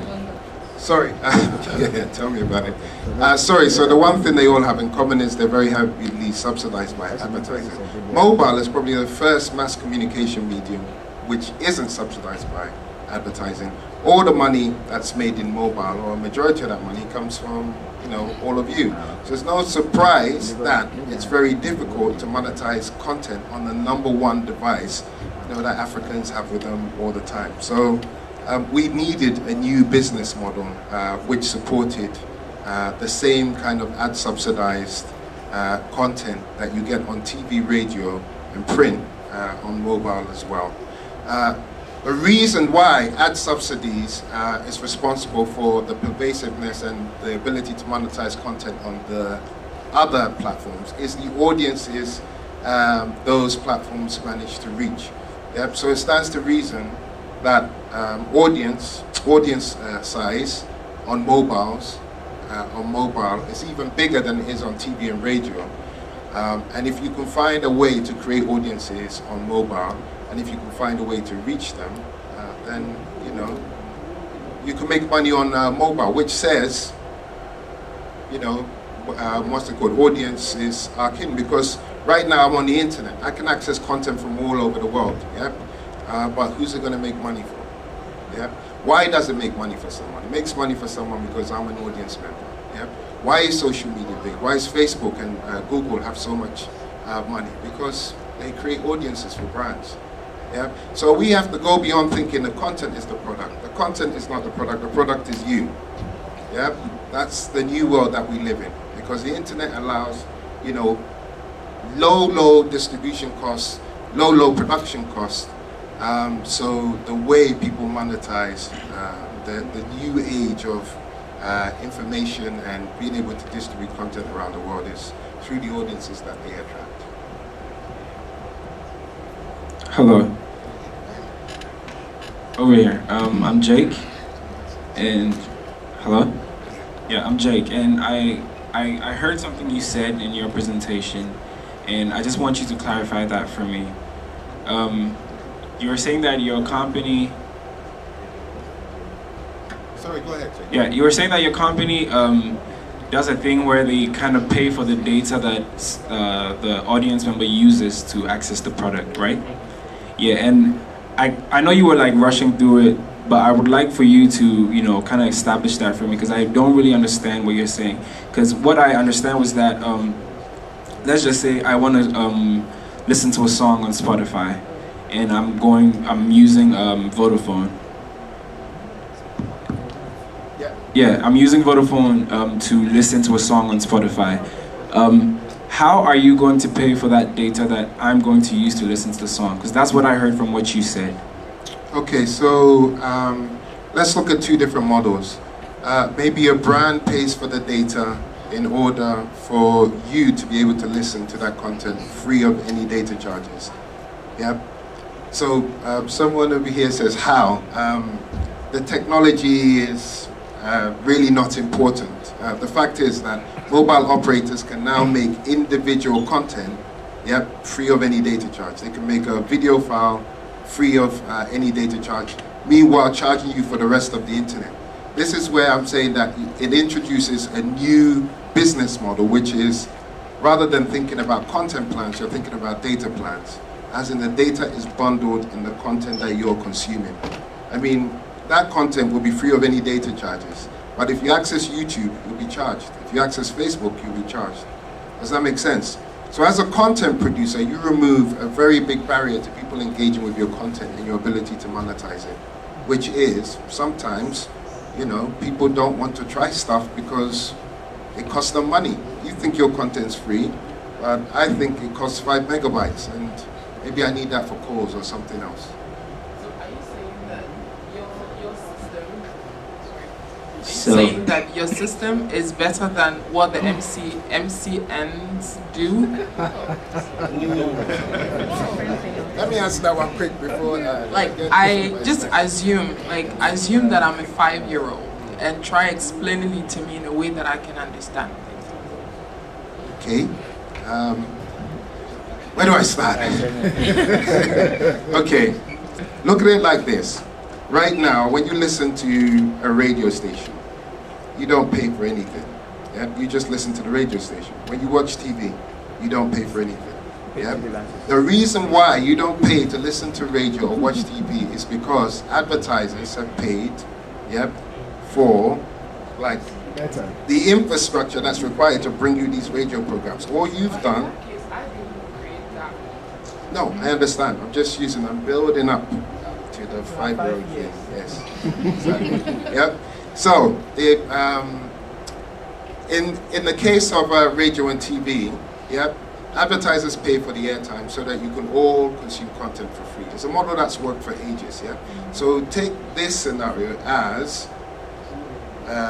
brands paying for your mobile data so you can consume content for free. Yep. Somebody here wants to know how. Okay, so the reason is our platform is integrated with all the mobile operators. Yep. So that allows them to allow you to consume individual content for free. I don't want to go into the technical aspect of it because I don't think it's necessary. All you need to know that it's possible. So when you think about monetizing content, don't just think about models where, you know, I've got some content, I stick it on YouTube, someone watches it, or I stick it on Facebook, someone watches it. Because in certain cases, I'm only talking about certain cases, you're going to struggle to build an audience because there's a data cost associated with it, especially when it comes to rich media.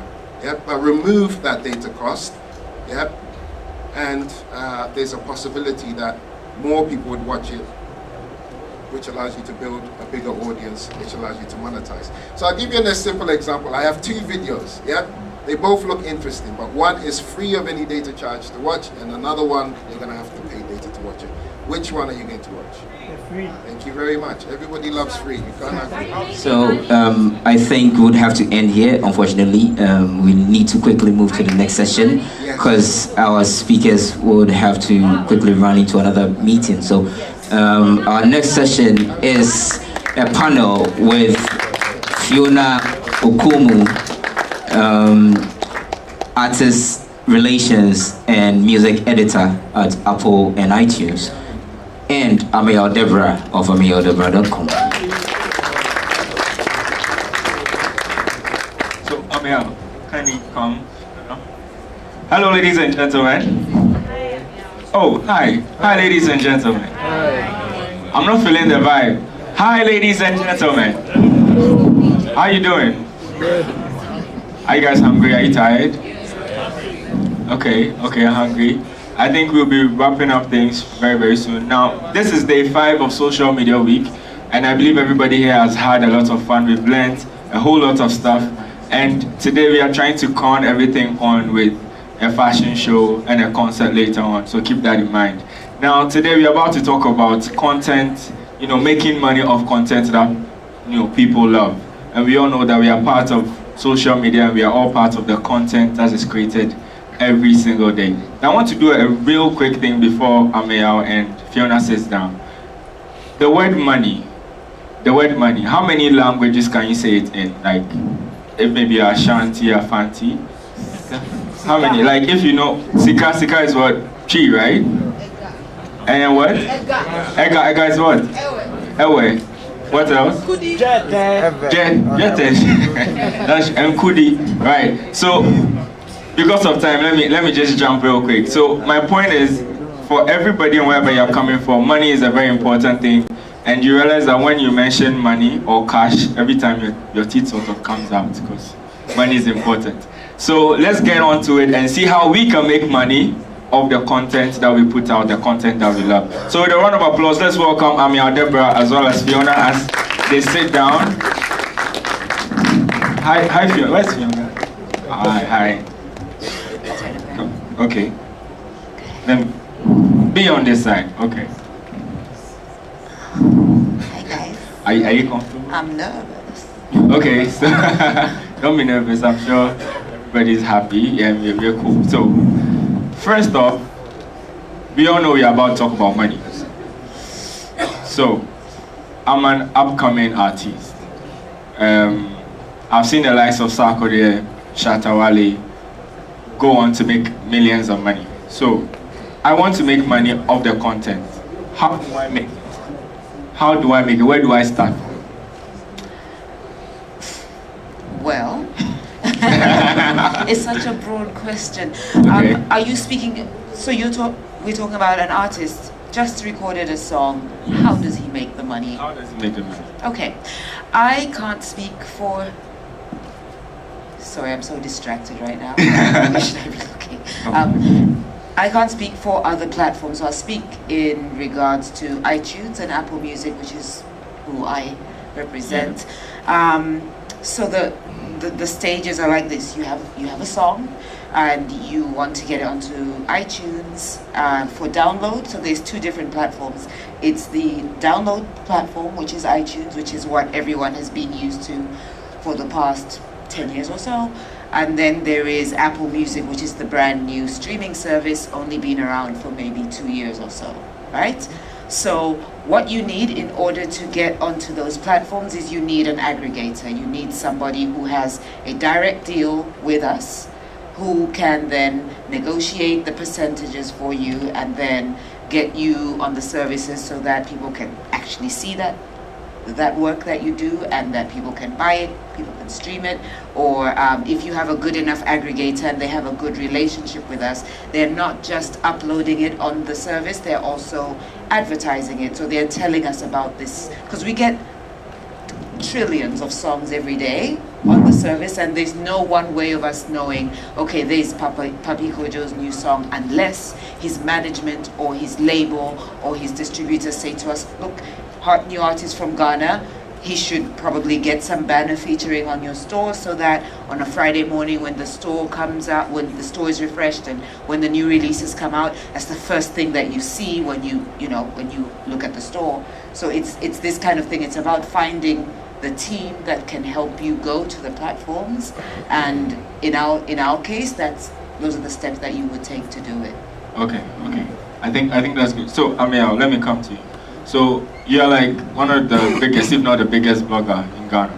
So, and you definitely work with a lot of content.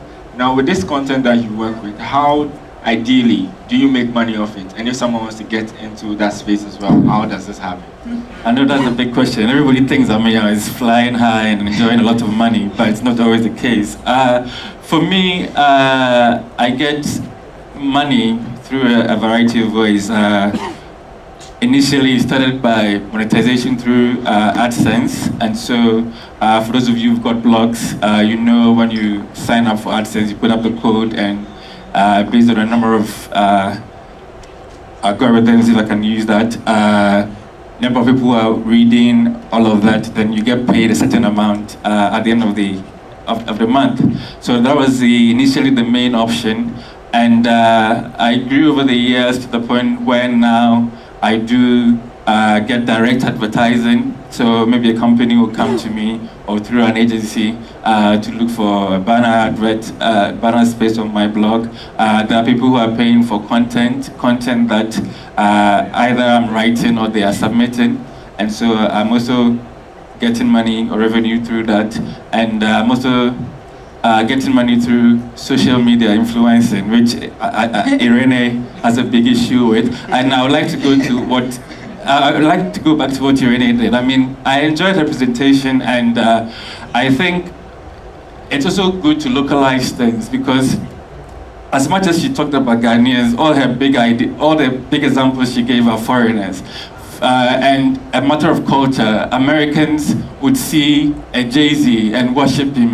You buy something, they would want to buy that. I've spent the last 10 years trying to build celebrity culture in Ghana, and I write something about somebody and they'll be like, is this, who is he, so what?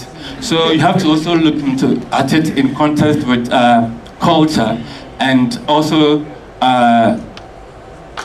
make sense of everything. And it's not, you don't just look at these examples and think, yes, we can run with it. And I am not an expert, but what I've done is I can share a lot of experience because over 10 years I've been from nothing. I've built it, content, my own content, sharing content from other people and getting traction for it. So it's a difficult thing to do, especially in Ghana.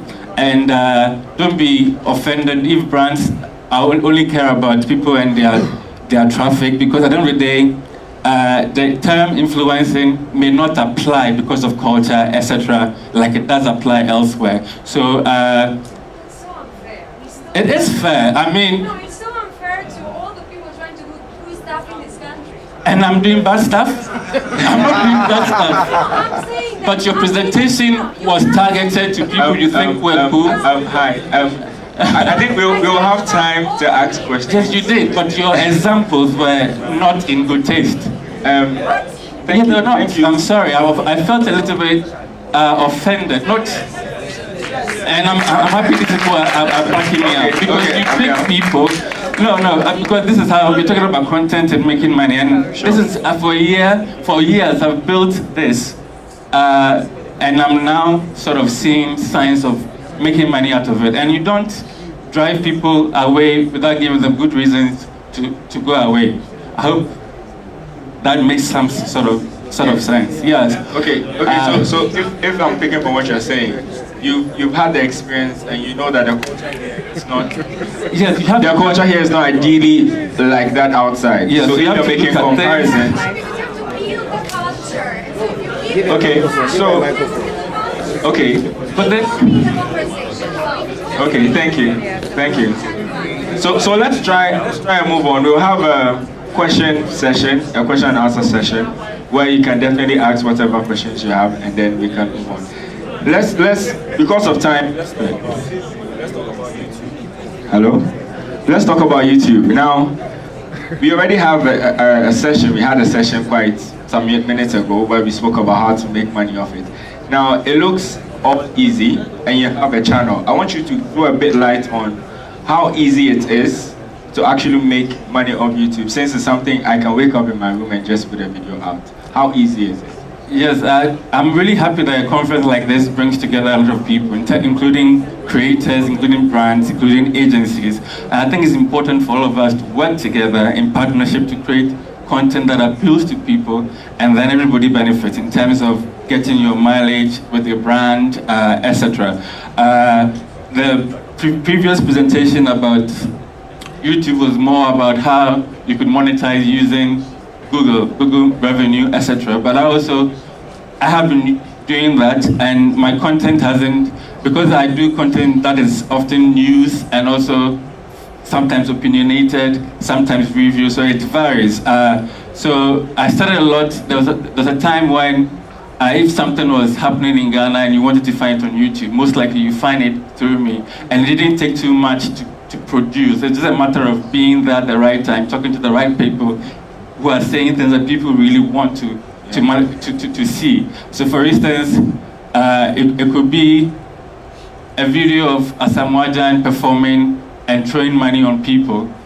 It becomes content, and it doesn't take too much to produce. And because it was something that happened and everybody wants to see it, the need is there, the need to see the video is there, and so that drives it. So for a very long time, my content has been like that. It's not so much sitting down in the studio and cracking your head to come up with content. Yeah, Fiona, let me come to you. I know you have something to say. I have a question. You have a question? Yes, okay. Just because I used to be in that space in AfriPop a long time ago, and I used to blog, and that was what, seven years ago, and I left the blogging space 2 years ago just because I felt like with social media, I was getting less and less of the thing that I used to do, which is what you used to do, which what we still do, is artists come to you and say, yo, can you post my video and stuff. And now with everyone kind of being a lot more self-sufficient with their own social media, what then becomes your role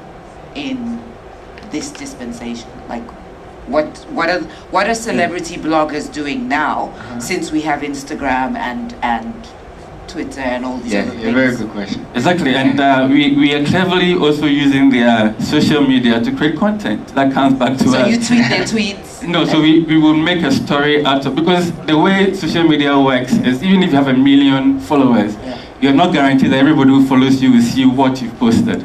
And we now going back to create content out of what you've posted, it gives it a whole new audience. That 90% of the time, people will now come and leave comments that suggest that they have not even seen the celebrity tweet that. So you have to be clever, be on your toes, know how to consume, work with what people are consuming. So if it's social media they're using, go there, create the content out of it. Of course, the issue of copyright will also come in, etc. But I think most of the time there's free use, unless the person complains that you cannot use his imagery, then it becomes an issue. And then of course you're sourcing the person posted on his or her Facebook or Instagram. So we are trying to create content around the evolving ecosystem. Vodafone. Power to you.